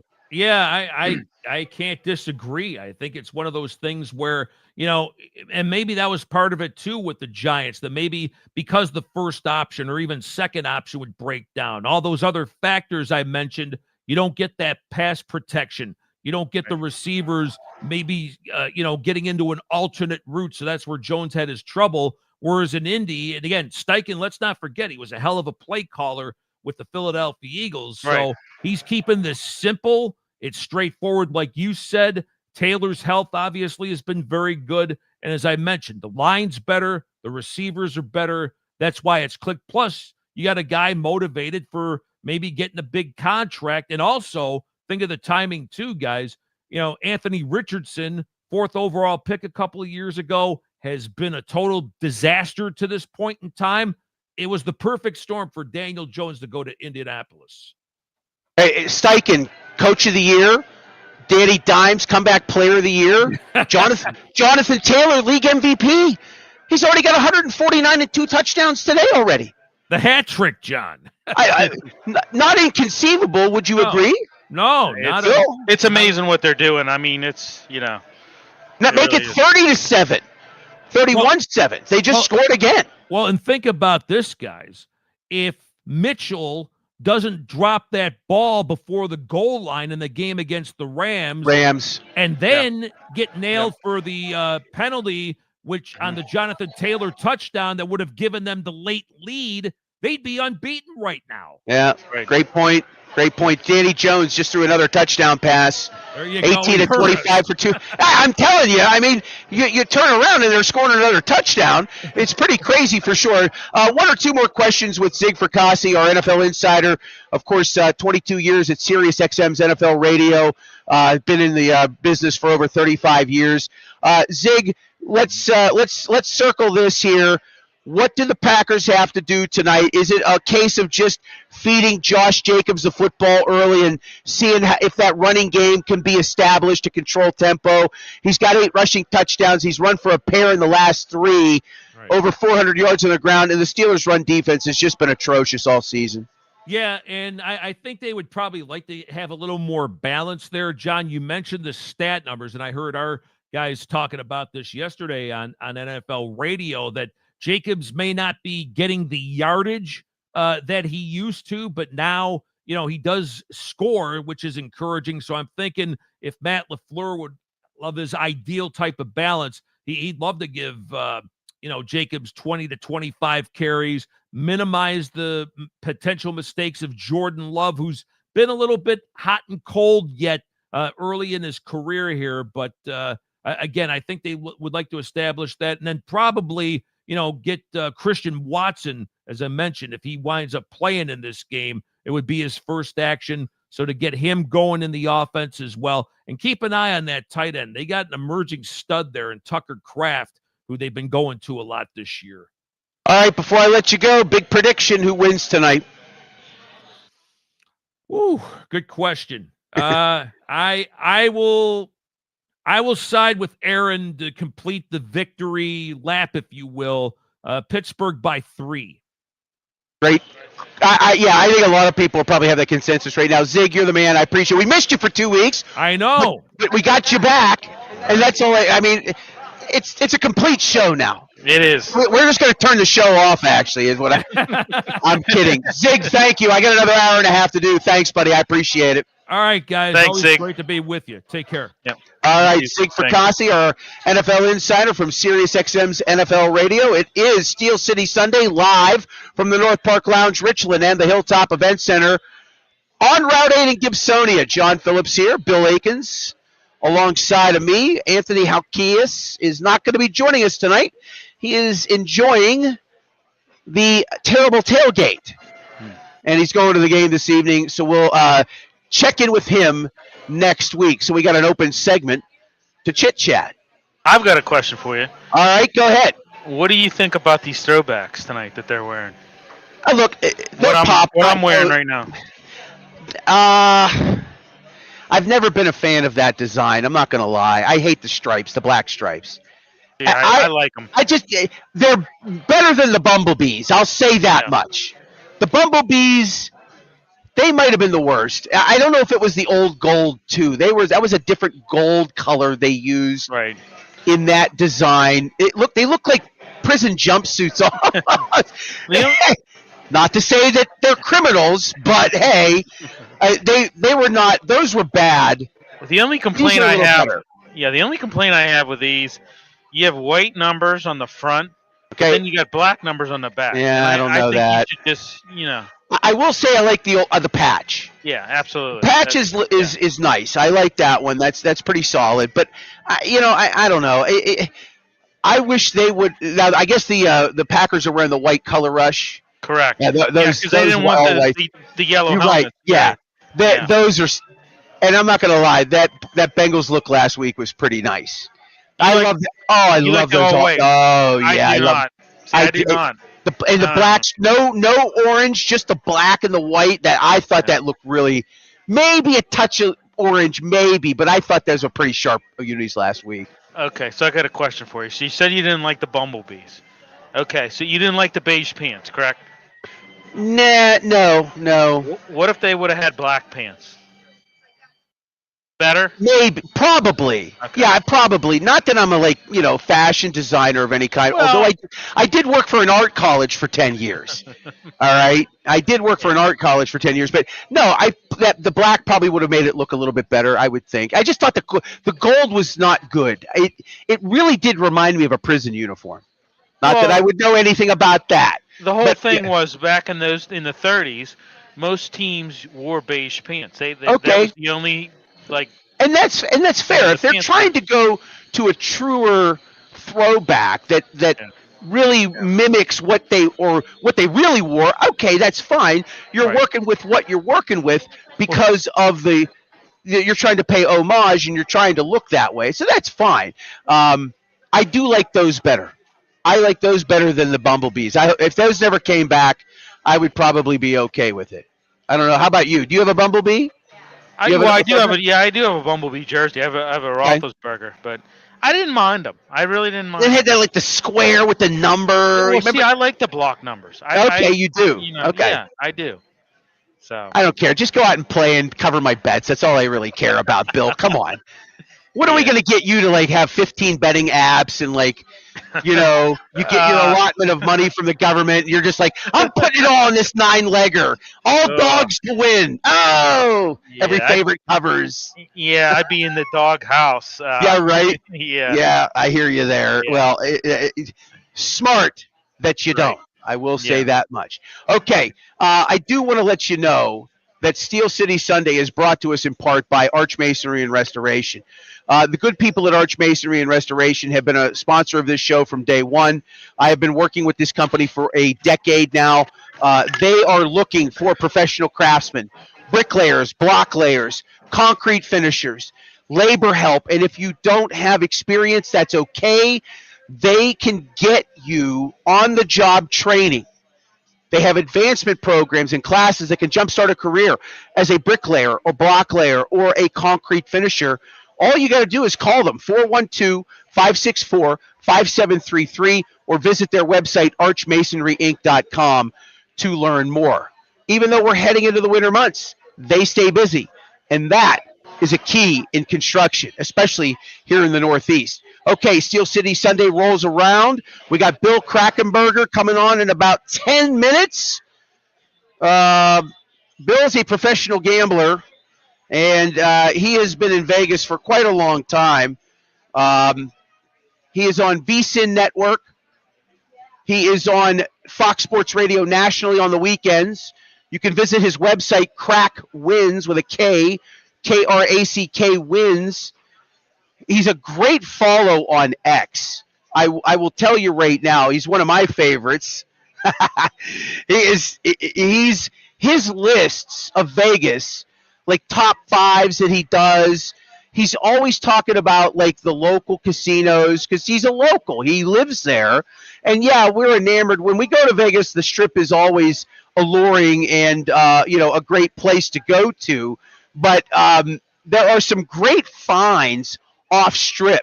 I discovered Ellis Island Casino while I was down there. That's an off Strip casino.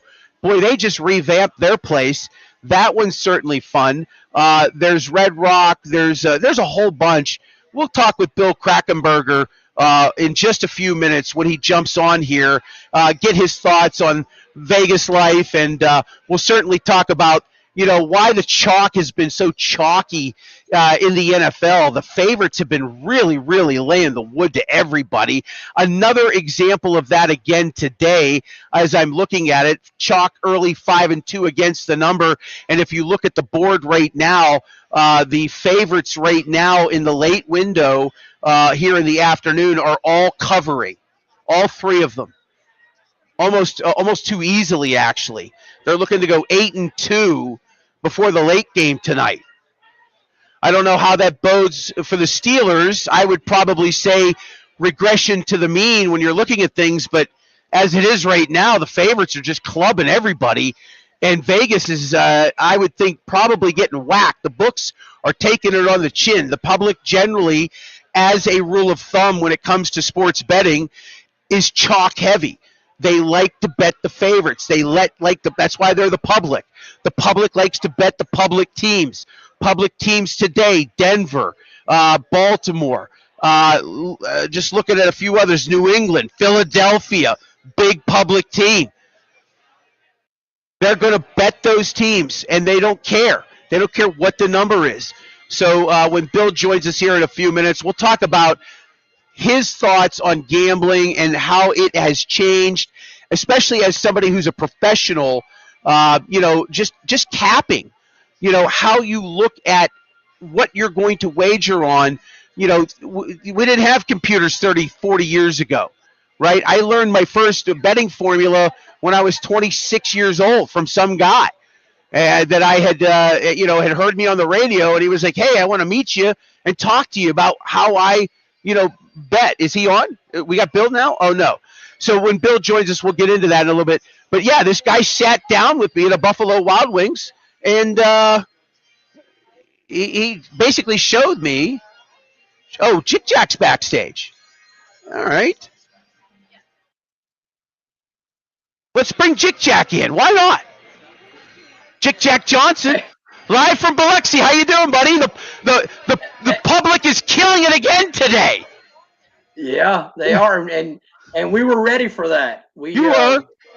Yeah, we were ready for that. You had the Bills, you had the Dolphins early. You had the Giants early, and obviously the Cam Scatterboo injury was devastating in terms of that. But you had the Jets as well, and the Dolphins outright, and the Jets all outright were definitely very solid. P versus S's. Yeah, that's right. I mean, look, and that's the good part about, I think, what we're trying to do is that we avoided another disaster today. Had we been on that chalk, I mean, on all the dogs, it wouldn't have been a really good day. So we were very selective in what we got. And just luckily, and I said on Twitter, I think if Scatteroo doesn't get hurt, I think we cover that number also. Maybe sweep. Yeah, maybe sweep. Yeah, no, without a doubt. And again, you're getting this data that most people aren't getting. You have access to this stuff as somebody who was a professional odds maker working for Mirage and other books. You're waiting almost. We talk about closing line value. If you sharps early on are going to find something that they're going to play. We talked about the Pitt and the Duke, the NC State game yesterday, where the line starts at 9 and then it just falls and falls and falls, and there's no value. The closing line value is just not there. It seemed like you found that today, where you're looking at the numbers and the handle and everything that's coming in. What's the public betting? Where's the sharps at? And it was smart to be selective today in those regards. Yeah, I mean, for us, we're looking. Look, part of the problem is we can't really do what we do in real time, right?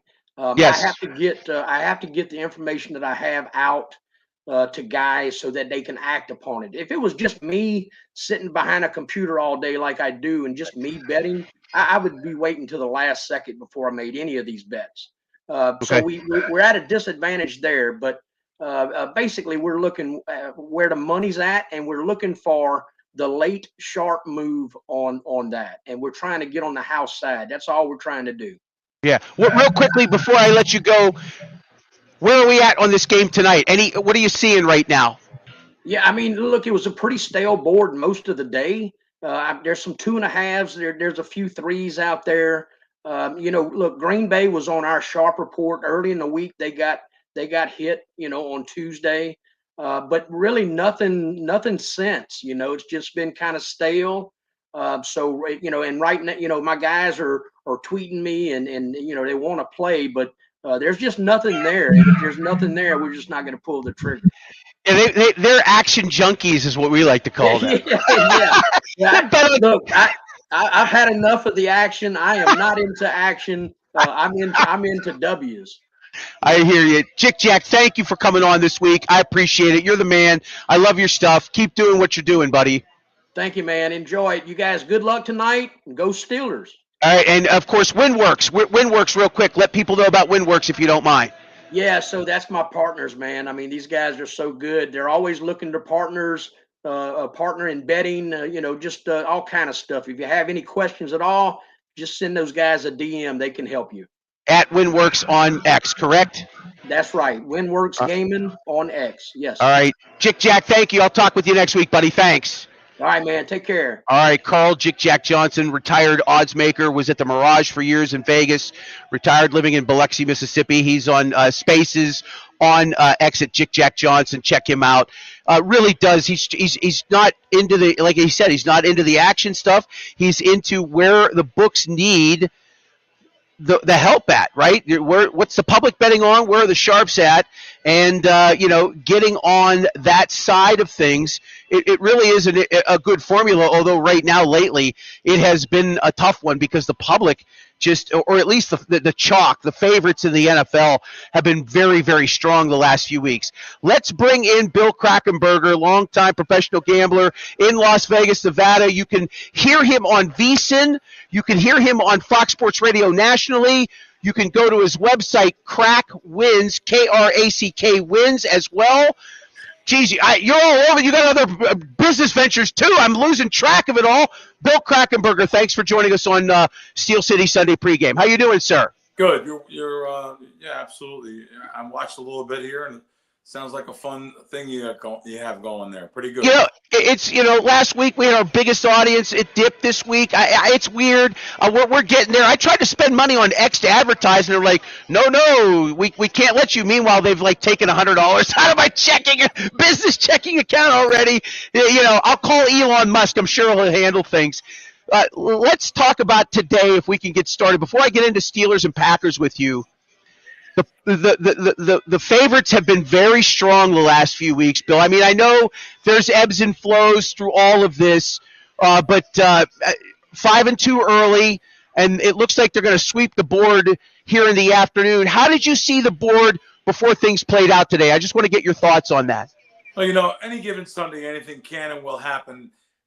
There may be some ebbs and flows, but in the end, as I've said on many different programs before, God protects the bookmaker. I won't be getting out. I won't be getting out this collection bucket, the bookmakers pension fund. I'm not using this at all during the season. They have made so much money off the public, even though they may have a couple stones along the way that they stumble over. But in the end, the bookmakers get all the money. Why? The public can't help themselves. They all bet favorites. And they all bet, I'm sorry, let me take that back. They all bet parlays. I had my co-host on Fox today, Nationwide Show on Fox today, asked me about, do I ever tease totals, NFL totals? The answer, of course, is no. But the bigger answer is teasing in general. Right. You cannot beat any sports book in this town with the best info in the world teasing. You want to know why? Yes. 6-point teasers $1.35. They should use a mask and a gun. Because you cannot beat $1.35. I grew up in this business. I'm betting sports professionally 30 years. And when I say that, anyone could say that and loosely say it. I've been thrown out of thousands and thousands of bookmakers. Local guys, brick and mortar places, not allowed to play at many places now, right here in Las Vegas. Everyone's going to, everyone thinks they're a bookmaker now. Everyone has you send some money to a far off spot and you get these PPH accounts and now you're a bookmaker and you give someone like myself an account. And in the end, you're not gonna like what's gonna happen. I could lose any given week. Right. I'm gonna beat you in the end. But the reason why I'm saying, when I first started playing these things professionally in the mid '90s, my 6-point teasers were even money. I laid $1.15 on 7-point teasers. Right. Multiple shops, not one or two. I had 5 shops that were even money on 6-point teasers. So one of them was on 60 Minutes. The 3 owners, Jay, Hayden, and Steve, that own WSCX. They had 6-point even teasers. They're on 60 Minutes saying they're going to take over the world. This, that. They're in Antigua. Next thing you know, they're out of business and screwing all the customers. All I can tell you is now the way it's built, now the way it is with $1.35 teasers, you can't beat the teaser game. You can't. NFL sides, NBA sides, the hardest things in the world to beat. Lots of guys will tell you they beat it. Lots of guys will advertise their sides and talk. Listen, I've worked with the sharpest syndicates in the world. Sharpest syndicates in the world. They've always tried to beat NFL, NBA, baseball, hockey. I can tell you right now, the places to beat these things are on totals, or on proposition bets, and they used to be on teasers, which now has been taken away. I talk a lot, so I apologize. No, please. It's good information. And hey, look, I remember when teasers were $1.20. Now you're saying they're $1.35. I like since the change in the laws in 2018, virtually every state you can gamble in, apps, betting sites all over the place, but the odds have gotten worse. Why? Why is the handle at FanDuel 18% crack? That's insane. Like 18% handle, or that's like. When you're saying handle, do you mean hold? I'm sorry, hold. Yeah, it used to be 5%, right? In Vegas, 5%. Vegas would be on their hands and knees. Chris down at South Point would be on his hands and knees to hold 4 or 5%. Now this is news to me. 18% hard. I saw a report a couple weeks ago. That sounds hard to believe. If I can dig it up, I'll send it to you. That's insane. Now the Barstool guy, the Stoolies, putting into DraftKings. I know they were holding about 10, 11%, 12%, and I'm not trying to go after anyone, but that just shows you that what they're teaching over there and what the Barstool guys are showing, and they make money indirectly because these guys are all losers. That's why they put them in the draft. I'm not going after them guys. No. It's very entertaining. Now, if you're paying for entertainment, I understand. Have some fun.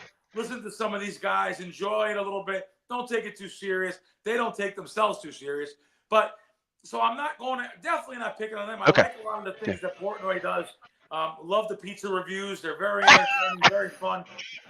But as far as giving out winning factual information, very hard to do. And these guys that are on certain networks, the TikToks, the Instagrams, and people showing the money and the fancy cars and the fancy clothes and watches and a broad on each arm. Yeah, they're all wonderful. It's fugazi. It's not real.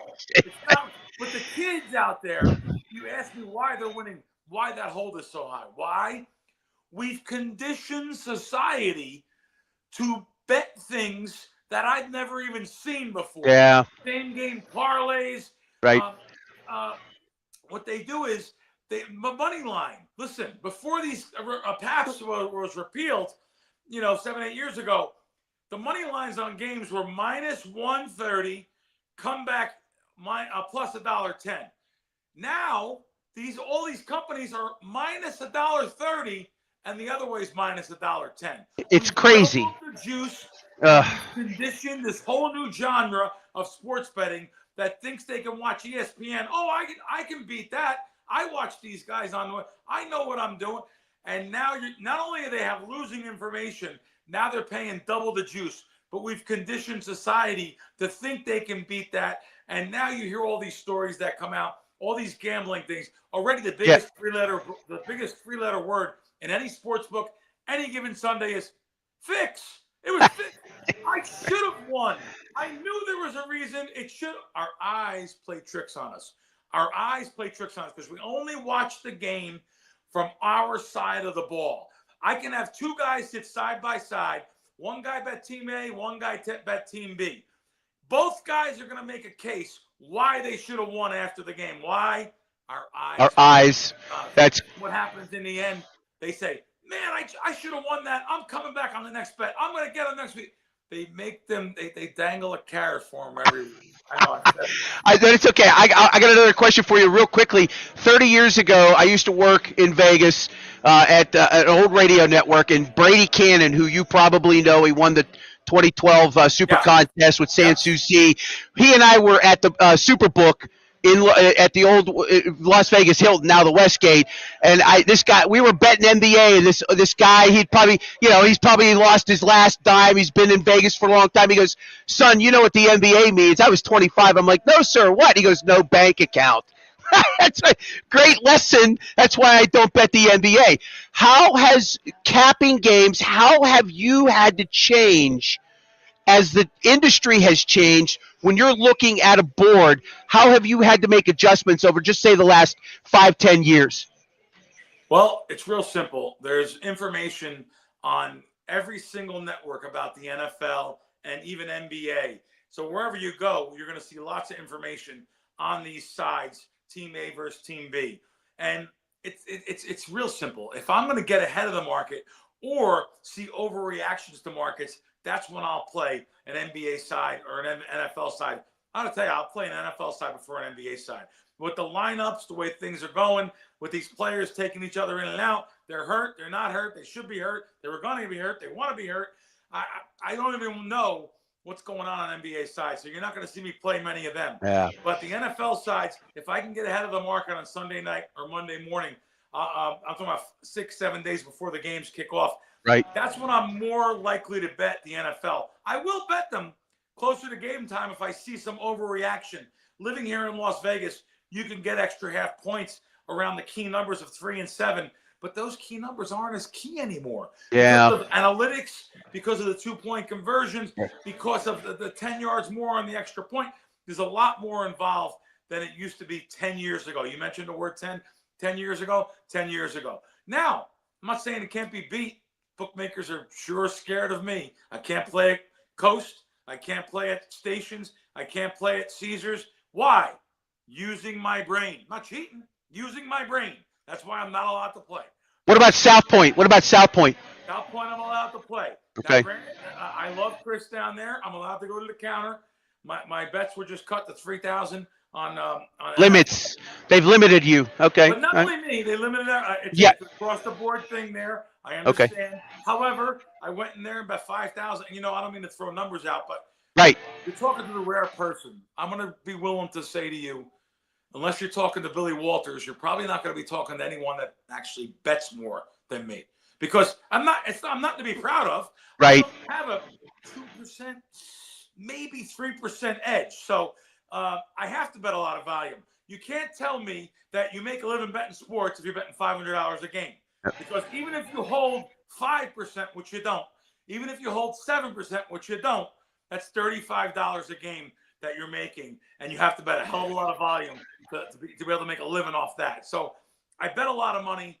And the reason why I'm saying it, I bet serious money because I know I'm going to win in the end. And I know the couple percent edge I have over the sports books. Not these fugazi numbers that people throw out, 65, 70%. These kids love to hear all this. Sean Perry to $600,000, and I know, not to bring up a name, but he's another one of these guys that I don't know. I don't know him. I've never met him. Okay. I hear a lot. And you want to know something? I see what these guys do on here, and I get it. Listen, I can make a lot more money than I make if I was just a little flashy, or if I was just a little bit of a guy that comes out there and says, "Hey, I worked for Billy Walters for 11 years. You can ask him my name. You can." And if I said, "Hey, I make this kind of money. I make that kind of money," and I show these kind of things, I'm more of the aggravated gambler. I'm aggravated what I see. I'm more of a gambler that actually has a responsible gambling platform. You know, I did the Showtime show Action, talked about it a little there.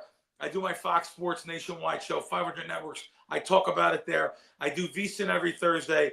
I literally have my podcast every week that me and John Orlando talk about responsible gambling. He is representation of the public. He lets me make fun of him and the way he gambles from a DGen mind. I'm sorry to call him that. I love you. Love your dad, Tony Orlando. Love you guys. But however, at least he lets me talk about that kind of stuff. And I try to teach that responsible gambling in a way. But yet, my business is still sports betting. So I'll just let you know, my money goes down on proposition bets, player props, stuff that I can get information on the computer, following beat reporters, following articles, following guys on the team that may talk in social media, not the fixed stuff that you're talking about here, these individual situations. I've been talking about this for years. Put it this way, I can't get down any money. All that BS, not that it's BS, but I'm hearing these guys betting tens of thousands of dollars on player props. I know what they take for me. I know what they take in the public. They take a dime here in town. You can get maybe $4,000 down. There's too many hands in the well. More is going to come out of that whole situation there, right? You know, to be honest. Yeah. Oh, yeah. It's just the tip of the iceberg for the Chauncey Billups scenario. I didn't know you worked for Billy Walters. 11 years? Billy Walters, one of the best guys in the world. I know a lot of guys don't like him. A lot of guys get mad at him. They call him the devil. They call him Satan. Let me tell you something. Billy's done a lot of nice things for a lot of people, man. Gave away a lot of money, donated money, but how about giving away to people that needed help in the street? Some of the guys that worked for him, some people around him. And by the way, he made a lot of people a hell of a lot of money. Yeah. But you have to have too many skill sets to keep it. And Billy had a lot of those guys that had those leaks. And it's real easy to have the leaks. You live in Las Vegas, drinking, drugs, women, gambling. I can keep on going. I mean, right? In Vice Central here. Right. Yeah, absolutely. Real quick question before I let you go. Steelers and Packers, anything stand out? Not necessarily side or total or prop. Anything that you like tonight in the game? Listen, everyone's on the Steelers tonight. Yeah. I had the Steelers +3 minus $1.10. I thought it was a good price and a good situation. There was some 3.5s earlier in the week. Real tough to take now, unless you can get in maybe $1.15 or something like that. Okay. But yeah, it's nothing though. I'll bet 5 times more on a player prop though. Over under player yards or something like that than I will a side. But there's a little something for you. And I'm sorry to keep on rambling and talking.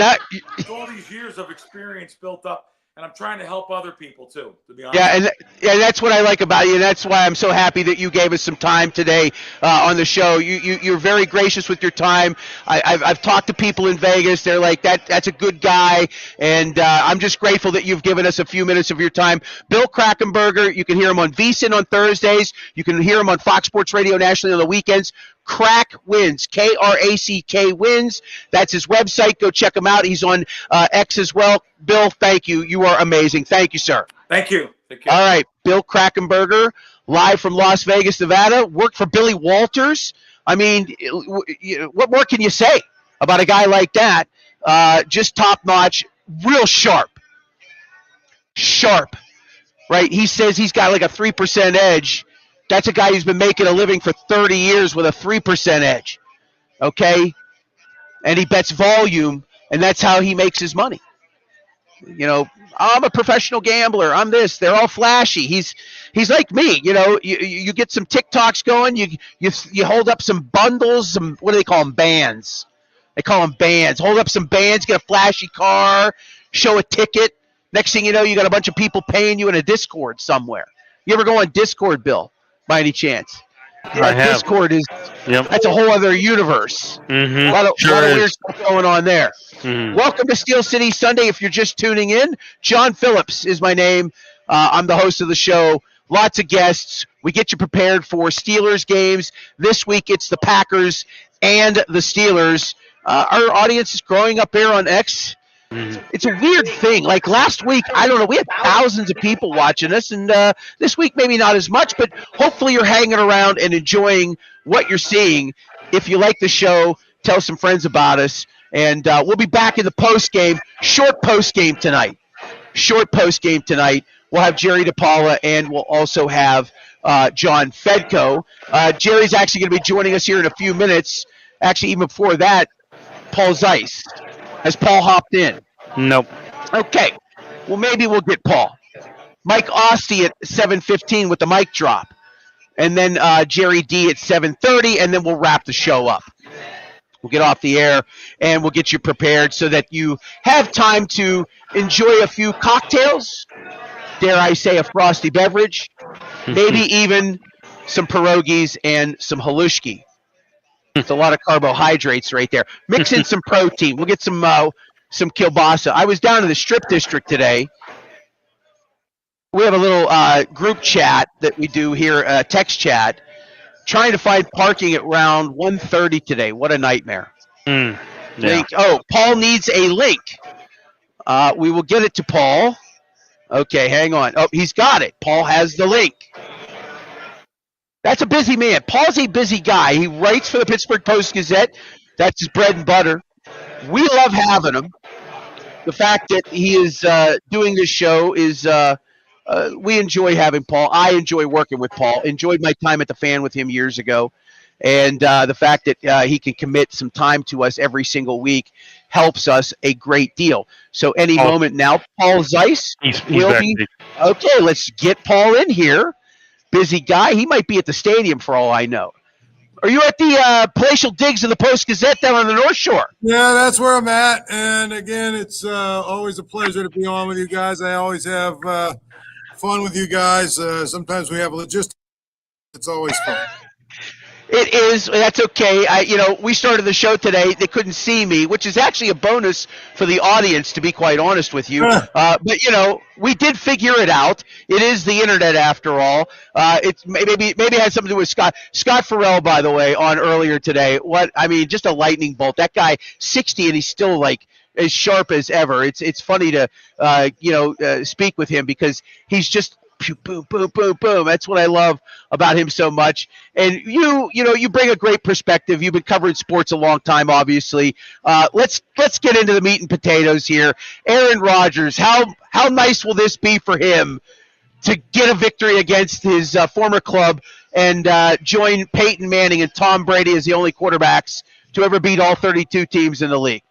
Well, I think that's the biggest thing is that, it's not just his only, his former team. I think the big thing is it gives him an opportunity to beat every team in the NFL. Of course, Yeah. that's one of those stats where, you basically have to be a quarterback that changed teams in order to do that. I mean, Ben Roethlisberger couldn't beat the Steelers because he always played for the Steelers. So I think it's a neat thing, but it's not exactly, in my mind at least, it's not one of those things where I get that excited about. I'm sure, though, Aaron Rodgers wants to be in that elite class where, hey, I did get traded and I beat every team.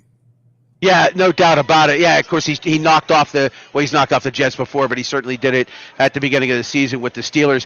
Mike Tomlin, we talked about last week how that's a bad spot, right? He goes on the road on Thursday nights, and you're like, he's going to, some people are like, oh, this is different. This team's different. And they, and look, the first quarter and a half, they were doing extremely well, and then it kind of went sideways on them, and they lose. But now here he is on Sunday Night Football and an underdog at home where he excels. I've asked this of a couple people tonight. Why is it hot on that end and so cold on the other with this guy? What do you think it might be? Well, I think Thursday Night Football is different because you have to prepare and all that other stuff. And you have to make sure that you have a very quick turnaround of what you're doing. And maybe him and his staff just aren't very good at quick turnarounds. You know what I mean? That's the important thing. You know what I'm saying? To me, at least. No, so, that's fair. That's fair. I mean, Thursday night's different. You have basically, a day and a half to get it done.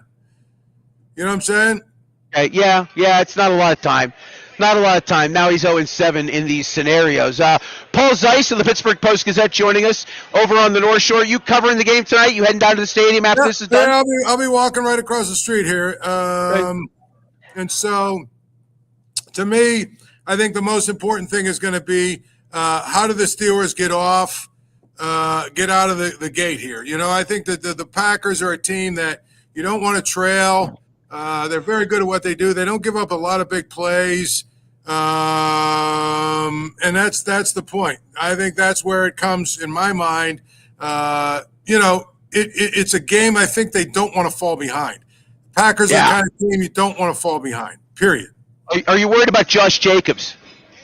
I mean, obviously you look at what happened the other night with who was it, Chase Brown, and you say, obviously now they're running against they're playing against these some of the best running backs that they're going to see. But to me, I mean, I look at it from that standpoint, and I just say, I don't know. I mean, it feels a lot like they do a pretty good job of adjusting, and that might be what it takes, is just adjusting. Well, let's see if they can. I'm concerned about him. I'm not going to lie. This run defense, when they have faced any kind of a decent running back, and I'm not saying Chase Brown is maybe in an elite status. I mean, obviously he had another 100-yard game today against another bad team, obviously. But they have just they've given up 100 yards or more rushing in 4 of the 6 games. The only 2 were against the Vikings and the Browns. This kid, he's not a kid. He's like 27 years old, but he's been really, really good the last 3 weeks with a pair of rushing touchdowns in the last 3 games, over 400 yards rushing. I mean, has much changed in your mind what you've seen or what you've heard from that locker room that makes you think that they're going to be able to hold that young man and in his rushing antics? And even Jordan Love, right? Jordan's very capable of ripping off 30, 40, 50 yards on his own. How do you feel about this defense today against the Packers? Well, I mean, I think they've always been very good at circling the wagons, right? Yeah. I mean, usually they have a bad game, and then all of a sudden they come back with a pretty good game. And so, I feel like you had, 7, 8, 9, 10 days or whatever it is to really get ready for it and prepare. I know they've sat around and they've listened really hard. And they've listened to a lot of people basically saying they're not good enough, or they can't do this or they can't do that and all that other stuff. To me, I mean, I think that's the thing that will motivate them and get them to the point where they really want to play at a high level. All right, I'm going to let you go quickly here because I know you got to get over to the stadium. Quick prediction. Are you sure? We can go for absolutely. Give me some more time. I'm okay. Good, man. I'm with you if you're good. Okay. I am. I want to bring Jerry DePaula in Jerry's Okay. backstage. Let's bring Jerry in with you. Why not? I mean, he works well enough with Fedco. He should probably work well enough with you. There's Jerry DePaula. How you doing, Jerry? John and Paul, how are you guys doing tonight? We're good. Yeah, we're really good. So, Jerry, we'll have a real short post game tonight, so I wanted to get you squeezed in here. Obviously the story is Aaron Rodgers against his old team. Thoughts on that? What do you think? How much he really wants this really bad or not? Well, I'm usually a guy that looks in the glass half full instead of half empty, but I have a real bad feeling about tonight's game. I mean, Joe Flacco took that secondary to task and really beat him like Mike Lang used to say, like a rented mule. And I think the same thing would happen tonight with Jordan Love because, number one, Ramsey and Slay didn't get any younger during the past 9 days. Okay, those guys seem to be a step or two behind, maybe a step and a half behind. And I think that's going to hurt the Steelers tonight. I think Rodgers is going to have a good game, but he had a good game last week. 30 plus. And they still lost. I just think that it's going to be a shootout tonight, and I'm not sure that Rodgers can keep up with Jordan Love, considering how poorly the Steelers' defense has played lately. Unless, of course, T.J. Watt starts putting more pressure on the quarterback, and they give Nick Herbig more of an opportunity to rush the passer tonight. Without a pass rush, that secondary is in big trouble. Yeah, Paul, that's definitely true. I mean, I think one of the things we've seen is Darius Slay is probably a step slow. Jalen Ramsey's no longer a shutdown corner, and Joey Porter needs to work on his technique and get better. So they're not very good in terms of being able to shut down the other team's passing attack unless they have the help of their pass rush. Yeah, I think that the Steelers came into this season, bragging about they're going to have the greatest defense in the history of the world, and they really haven't showed much of that at all over the first 6 games. Maybe a couple. They're 4-2. But let's put that out there right away. They're 4-2, which isn't bad, which is better than 2-4. But I think Aaron Rodgers has a lot to do with that, and I think the defense without a pass rush, I think pass rush changes everything. If they can put some pressure on Love tonight, they have a better chance. If they can't, I just think Love will stand back there and kill them because they've got a good running game to go with it, too. Now, Terrell Austin earlier in the week talked about how Chase Brown's antics forced him to change his game plan. We only saw Herbig 29 snaps. Mike Tomlin said that was, part of the problem and the fact that, against the run, maybe he's not as good. Me personally, as well as he has played, you got to find a way to get him on the field, maybe 10 more snaps than they did, 15 more. I thought there was a missed opportunity there this week. Even if the Packers get their running game going early and Herbig is still kept to the sideline, I think that's a problem. I think you've got to figure out a way to get him on the field. He was a disruptor for you when they lost. Why am I forgetting his name now? Highsmith. When they lost him, when they lost him. What are we doing here? Why are we not adjusting on the fly somehow and getting this guy more involved? Well, I think. Go ahead, Jerry. Go ahead, Paul. Go ahead. What I was saying was, I think it's pretty clear that to me that they don't believe that he is going to, give them what they need on the edge to stop the run. Okay. So if you can't do that, then obviously you're a one-dimensional player, and obviously the number of snaps you can play goes down. So he's got to get to a point where he's much better against the run than he's been, or else he's going to be a guy who only plays 25 snaps a game. I think they believe that Highsmith is a better two-dimensional player than Herbig is, and that was probably the biggest reason. Tom and his coaches have got a lot of criticism this past week for not using Herbig as much. But I've always said these guys are in practice with these guys, the players, every day, each week. They know more about what these guys can do than anybody else knows. Even all the years Paul covering Pitt. When you covered and you got to watch a little bit of practice, we can watch no practice, so we have no idea who the best players are. And it's the same thing with the Steelers. Right. Tomlin and his staff see these guys on the field in meetings. They know what's best, and they're not always right, obviously. But criticism I think is a little over the top sometimes in that regard. RJ Janorovsky on YouTube saying the D better come to play for a change. Rodgers 300 plus yards today. and a Steelers victory. I don't know if he'll throw for that much, but I did tell Bill Akins earlier, I think he may come close to that. I think he's going to throw the ball 30, 35 times tonight. He's going to have to win the game. Yeah. I just, again, Jaylen Warren, not impressed as an everyday back. I know he's got 300 yards rushing, and he's averaging like 4.4 a carry, but not an every down guy. Kenneth Gainwell, maybe we'll see more from him tonight. Jerry, real quickly before I let you go, because I got Mike Ostie backstage, I want him to hop in here with Paul and I. You're on the post game with John Fedko. Your thoughts? What do you think happens tonight at Acrisure? 27-21 Green Bay. Okay. Jerry D says 6-point victory for the Packers. That's okay. We'll see you on the post-game show, okay? Okay. Nice talking to you, Paul. Good to see you, man. All right. Jerry DePaulo on our post-game show with John Fedko. We'll bring Mike Ostie in. Mic'd up with Mike Ostie. Here, Mike there. How you doing, Mike? Good to see you. I'm doing well, man. How are you? And Paul, how are you doing as well? Good. Excellent. So we won't ask about West Virginia football because I just don't believe in.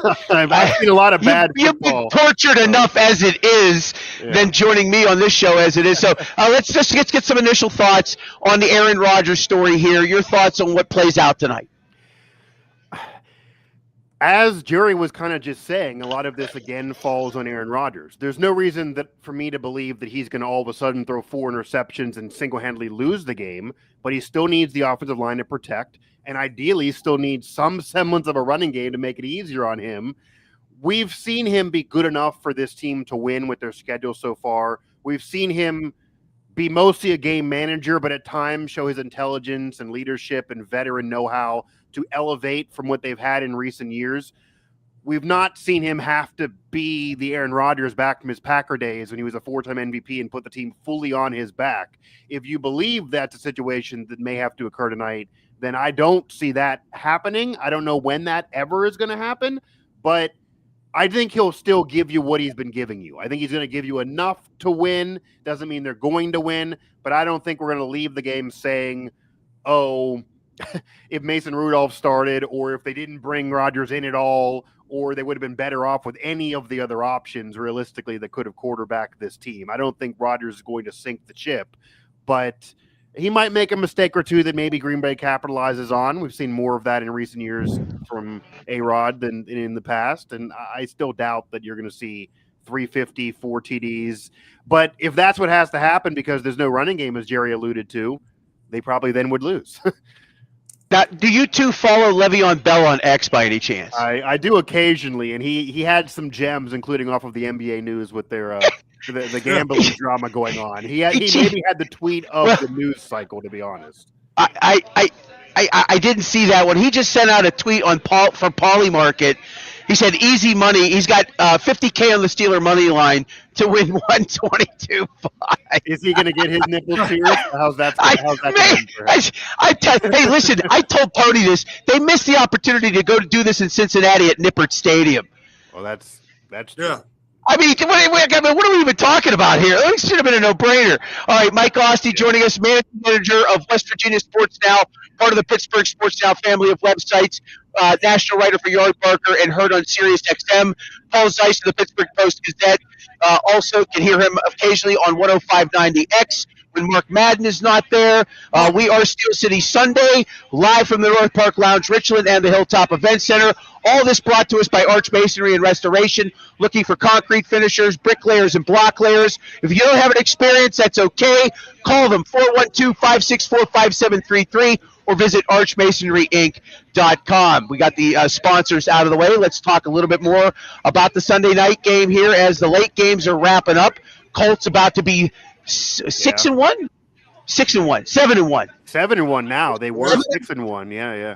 I don't want to get don't want to get too far ahead of things, obviously, but I mean they're just laying waste to every. The Steelers a favor, as insane as that is. Yeah, right. They certainly have. They did. You're right. And I know obviously the Ravens won today, the Browns lost, but I mean that's just an unbelievable story in and of itself.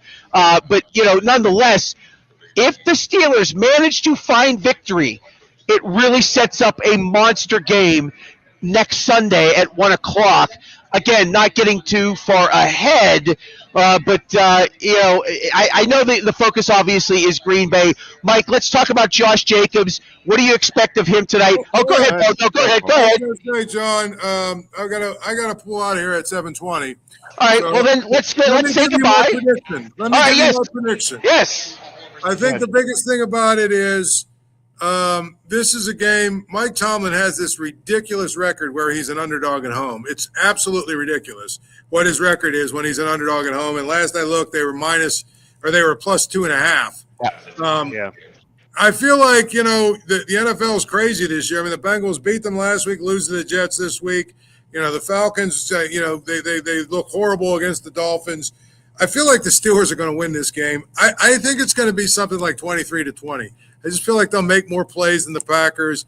Mike Tomlin's record when he is an underdog, look it up, an underdog at home, especially in a night game, is absurd. So that's where we're going. We'll do it again next week. Thank you again for having me. All right, 17-8-1, by the way. That's the number, 17-8-1 you were looking for. Yeah. Thanks, Paul. Thank you. All right, we'll see you. All right, Paul Zeiss of the Pittsburgh Post-Gazette. We got a few more minutes with Mike Ossie, and then we will be done about 7:30 tonight. Mike, let's get into this run defense. Yeah. I mean, why? What's going on? I mean, is it just that they? It's you get a couple weeks where they're good, but the competition wasn't great, and then they get tore up by Chase Brown of all people. Well, it's kind of funny that if you recall early in the season when the Steelers defense was kind of performing and people nationally were singing their praises, I was writing about how it was still not impressing me, and we've now seen it get exposed since then, where the Steelers defense really relied on turnovers early in the season. It was a bend but don't break defense, and whenever they don't get turnovers, they tend to break too much, and it ends up becoming a problem. They allow teams to run against them, which is not Steelers football at all. We've seen that repeatedly this year. And then even throw against them at times. And Jordan Love is that dynamic of a dual threat quarterback that can do it with his legs, can scramble, get outside the pocket, can extend plays, and then also do with his arm. He has a cannon for an arm. And John, I will say that when he first came out of college, it just seemed too perfect to go from Favre to Rodgers to another great one. I doubted Jordan Love would be this good, but what we've seen so far, especially when they add Parkins to the fold, that as long as he gives you enough and doesn't ruin it, that they could be a legit team and be a contender.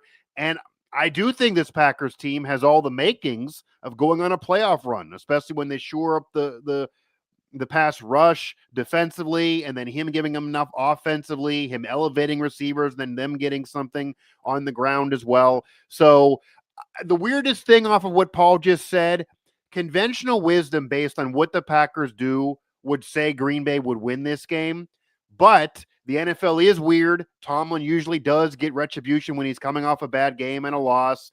The NFL usually leads us to weird games like this. The Steelers do end up winning, and it just seems like a perfect storm that somehow they'll snag it. But I do agree with Paul that if the Steelers win this, it's likely going to have to be one of those 26-23 game-winning field goal. Obviously, a big game for an elite field goal kicker that they're happy to have, and Chris Boswell, maybe a game winner. I highly doubt they're going to have to do enough, but I highly doubt it's going to be one of those 42-36 or 36-34. If it goes in that neighborhood, which the Packers have played a couple of those this year, if it goes in that neighborhood, I think it heavily favors Green Bay. But who knows? And maybe the defense will get some turnovers. Love is vulnerable. But yeah, they're going to have to somehow stop something on the ground and force the pressure on Jordan Love, because we have seen him mess up at times when he's feeling the pressure. If that occurs tonight, that's maybe the recipe for them to get a dub. Well, the Packers' run defense is pretty good, third in the league overall, just 76 yards a game given up. Their pass defense is right in the middle of the pack. They're sixth overall. Right. So it's going to have to probably come through the air as things stand. Before I let you go, let's get your thoughts on the final score. What do you see transpiring? What are your predictions? So After hearing what Jerry and Paul both said, and again, conventional wisdom here would lead me to pick Green Bay, but I do kind of find this to be a weird turn of events, kind of what Paul was saying. I'm not going to risk, getting my nipples pierced or anything here wild. That viral comment has already been thrown out there this year with Pittsburgh media, so I don't think I can top that. I'm going to say that the Steelers do get this victory, and I'm going to say they win it, and they do it off a late, if not game-winning field goal on a final drive. Maybe they get the ball and able to do something late. Maybe Rodgers gets that comeback game-winning drive, at least for a field goal that he was robbed of a week earlier that he thought he had with a pass to DK Metcalf, and has that moment. I'm going to say 26-23. I'm going to say they get enough turnovers. They do enough on the ground, but that's going to be the major factor. Can they do enough on the ground? Because as you mentioned, they're facing a great run defense, and I don't think Warren gives them enough. They have very little on the ground, and Aaron Rodgers is even subtly saying it without wanting to kind of start drama, that you got to get something to make it easier on a 41-year-old quarterback. So if they lose, the ground game is going to kill him, and maybe he'll have one mistake, and then the Packers will do too much. But I think the Steelers somehow get this, and again, they keep coasting along to almost win this division by default. I don't think the Steelers are a Super Bowl champion team, but this division is just god-awful. Yeah, it's and bad. if they don't win the division, that's warrant of more criticism than there's been the last 10 years on Tomlin, honestly. This division is gift-wrapped for him right now based on what's going on. I tell you, I think Green Bay will have their way on the ground, and I think Aaron will probably be forced to throw the ball, but we'll make things happen. I can see this game getting into the 30s for both. Mike Ostie, managing editor of West Virginia Sports Now, part of the Pittsburgh Sports Now family of websites. He's also a national writer for Yardbarker and heard on Sirius XM, among others, and two-time girl dad. Thank you, Mike. Two-time girl dad for sure. I'm a winner because of that, no matter what happens with these teams I cover. So there you go. Thank you, sir. Thank you as always. No problem, man. Have a good night. All right, you too. Mike Ostie joining us. We just top it out over 600 people. Not a bad showing for show number 7. Hang out for a few more minutes, folks. We're not going to go away just yet. If you have comments, you can drop them right there on X, and we will take them from you. Any predictions, you're welcome to put them down below. If you have a question for the next few minutes, happy to answer them for you. This is Steel City Sunday. I'm John Phillips. I'm the host of the show. Nice to be joined by Bill Akins, who produces and provides some levity and keeps me in line. My wife, my kids, Bill, my 3 tax accountants, my 2 probation officers, 6 more attorneys. I don't even want to get into it all. Not to mention my employees that are in 13 states asking me for cash advances on a Sunday night. You're all cut off. Haven't hit a parlay since late August. I'm not exceptionally happy about things. I've come so close. I had another one today. 6 legs went down, 1 leg shy. Thanks, Atlanta Falcons, you jerks. Bill, can I get you to become a degenerate gambler like I am? Any chance of that? Seven shows. Any to gamble? I don't think so. Not a chance. No. Unbelievable. I got too many vices. That's okay. Fair enough. Fair enough. All right, we're almost done. I'm going to make some predictions, and then we're going to wrap up the show. So just hang tight. Stay with us, and we thank you for joining us this evening. Brand new show. We actually are going to go to 4 hours of pregame starting next Sunday. 4-hour pregame show starting next Sunday at 9 o'clock here at the North Park Lounge, Richland. We are guest heavy on this program. Guest heavy. We had 10 guests this week.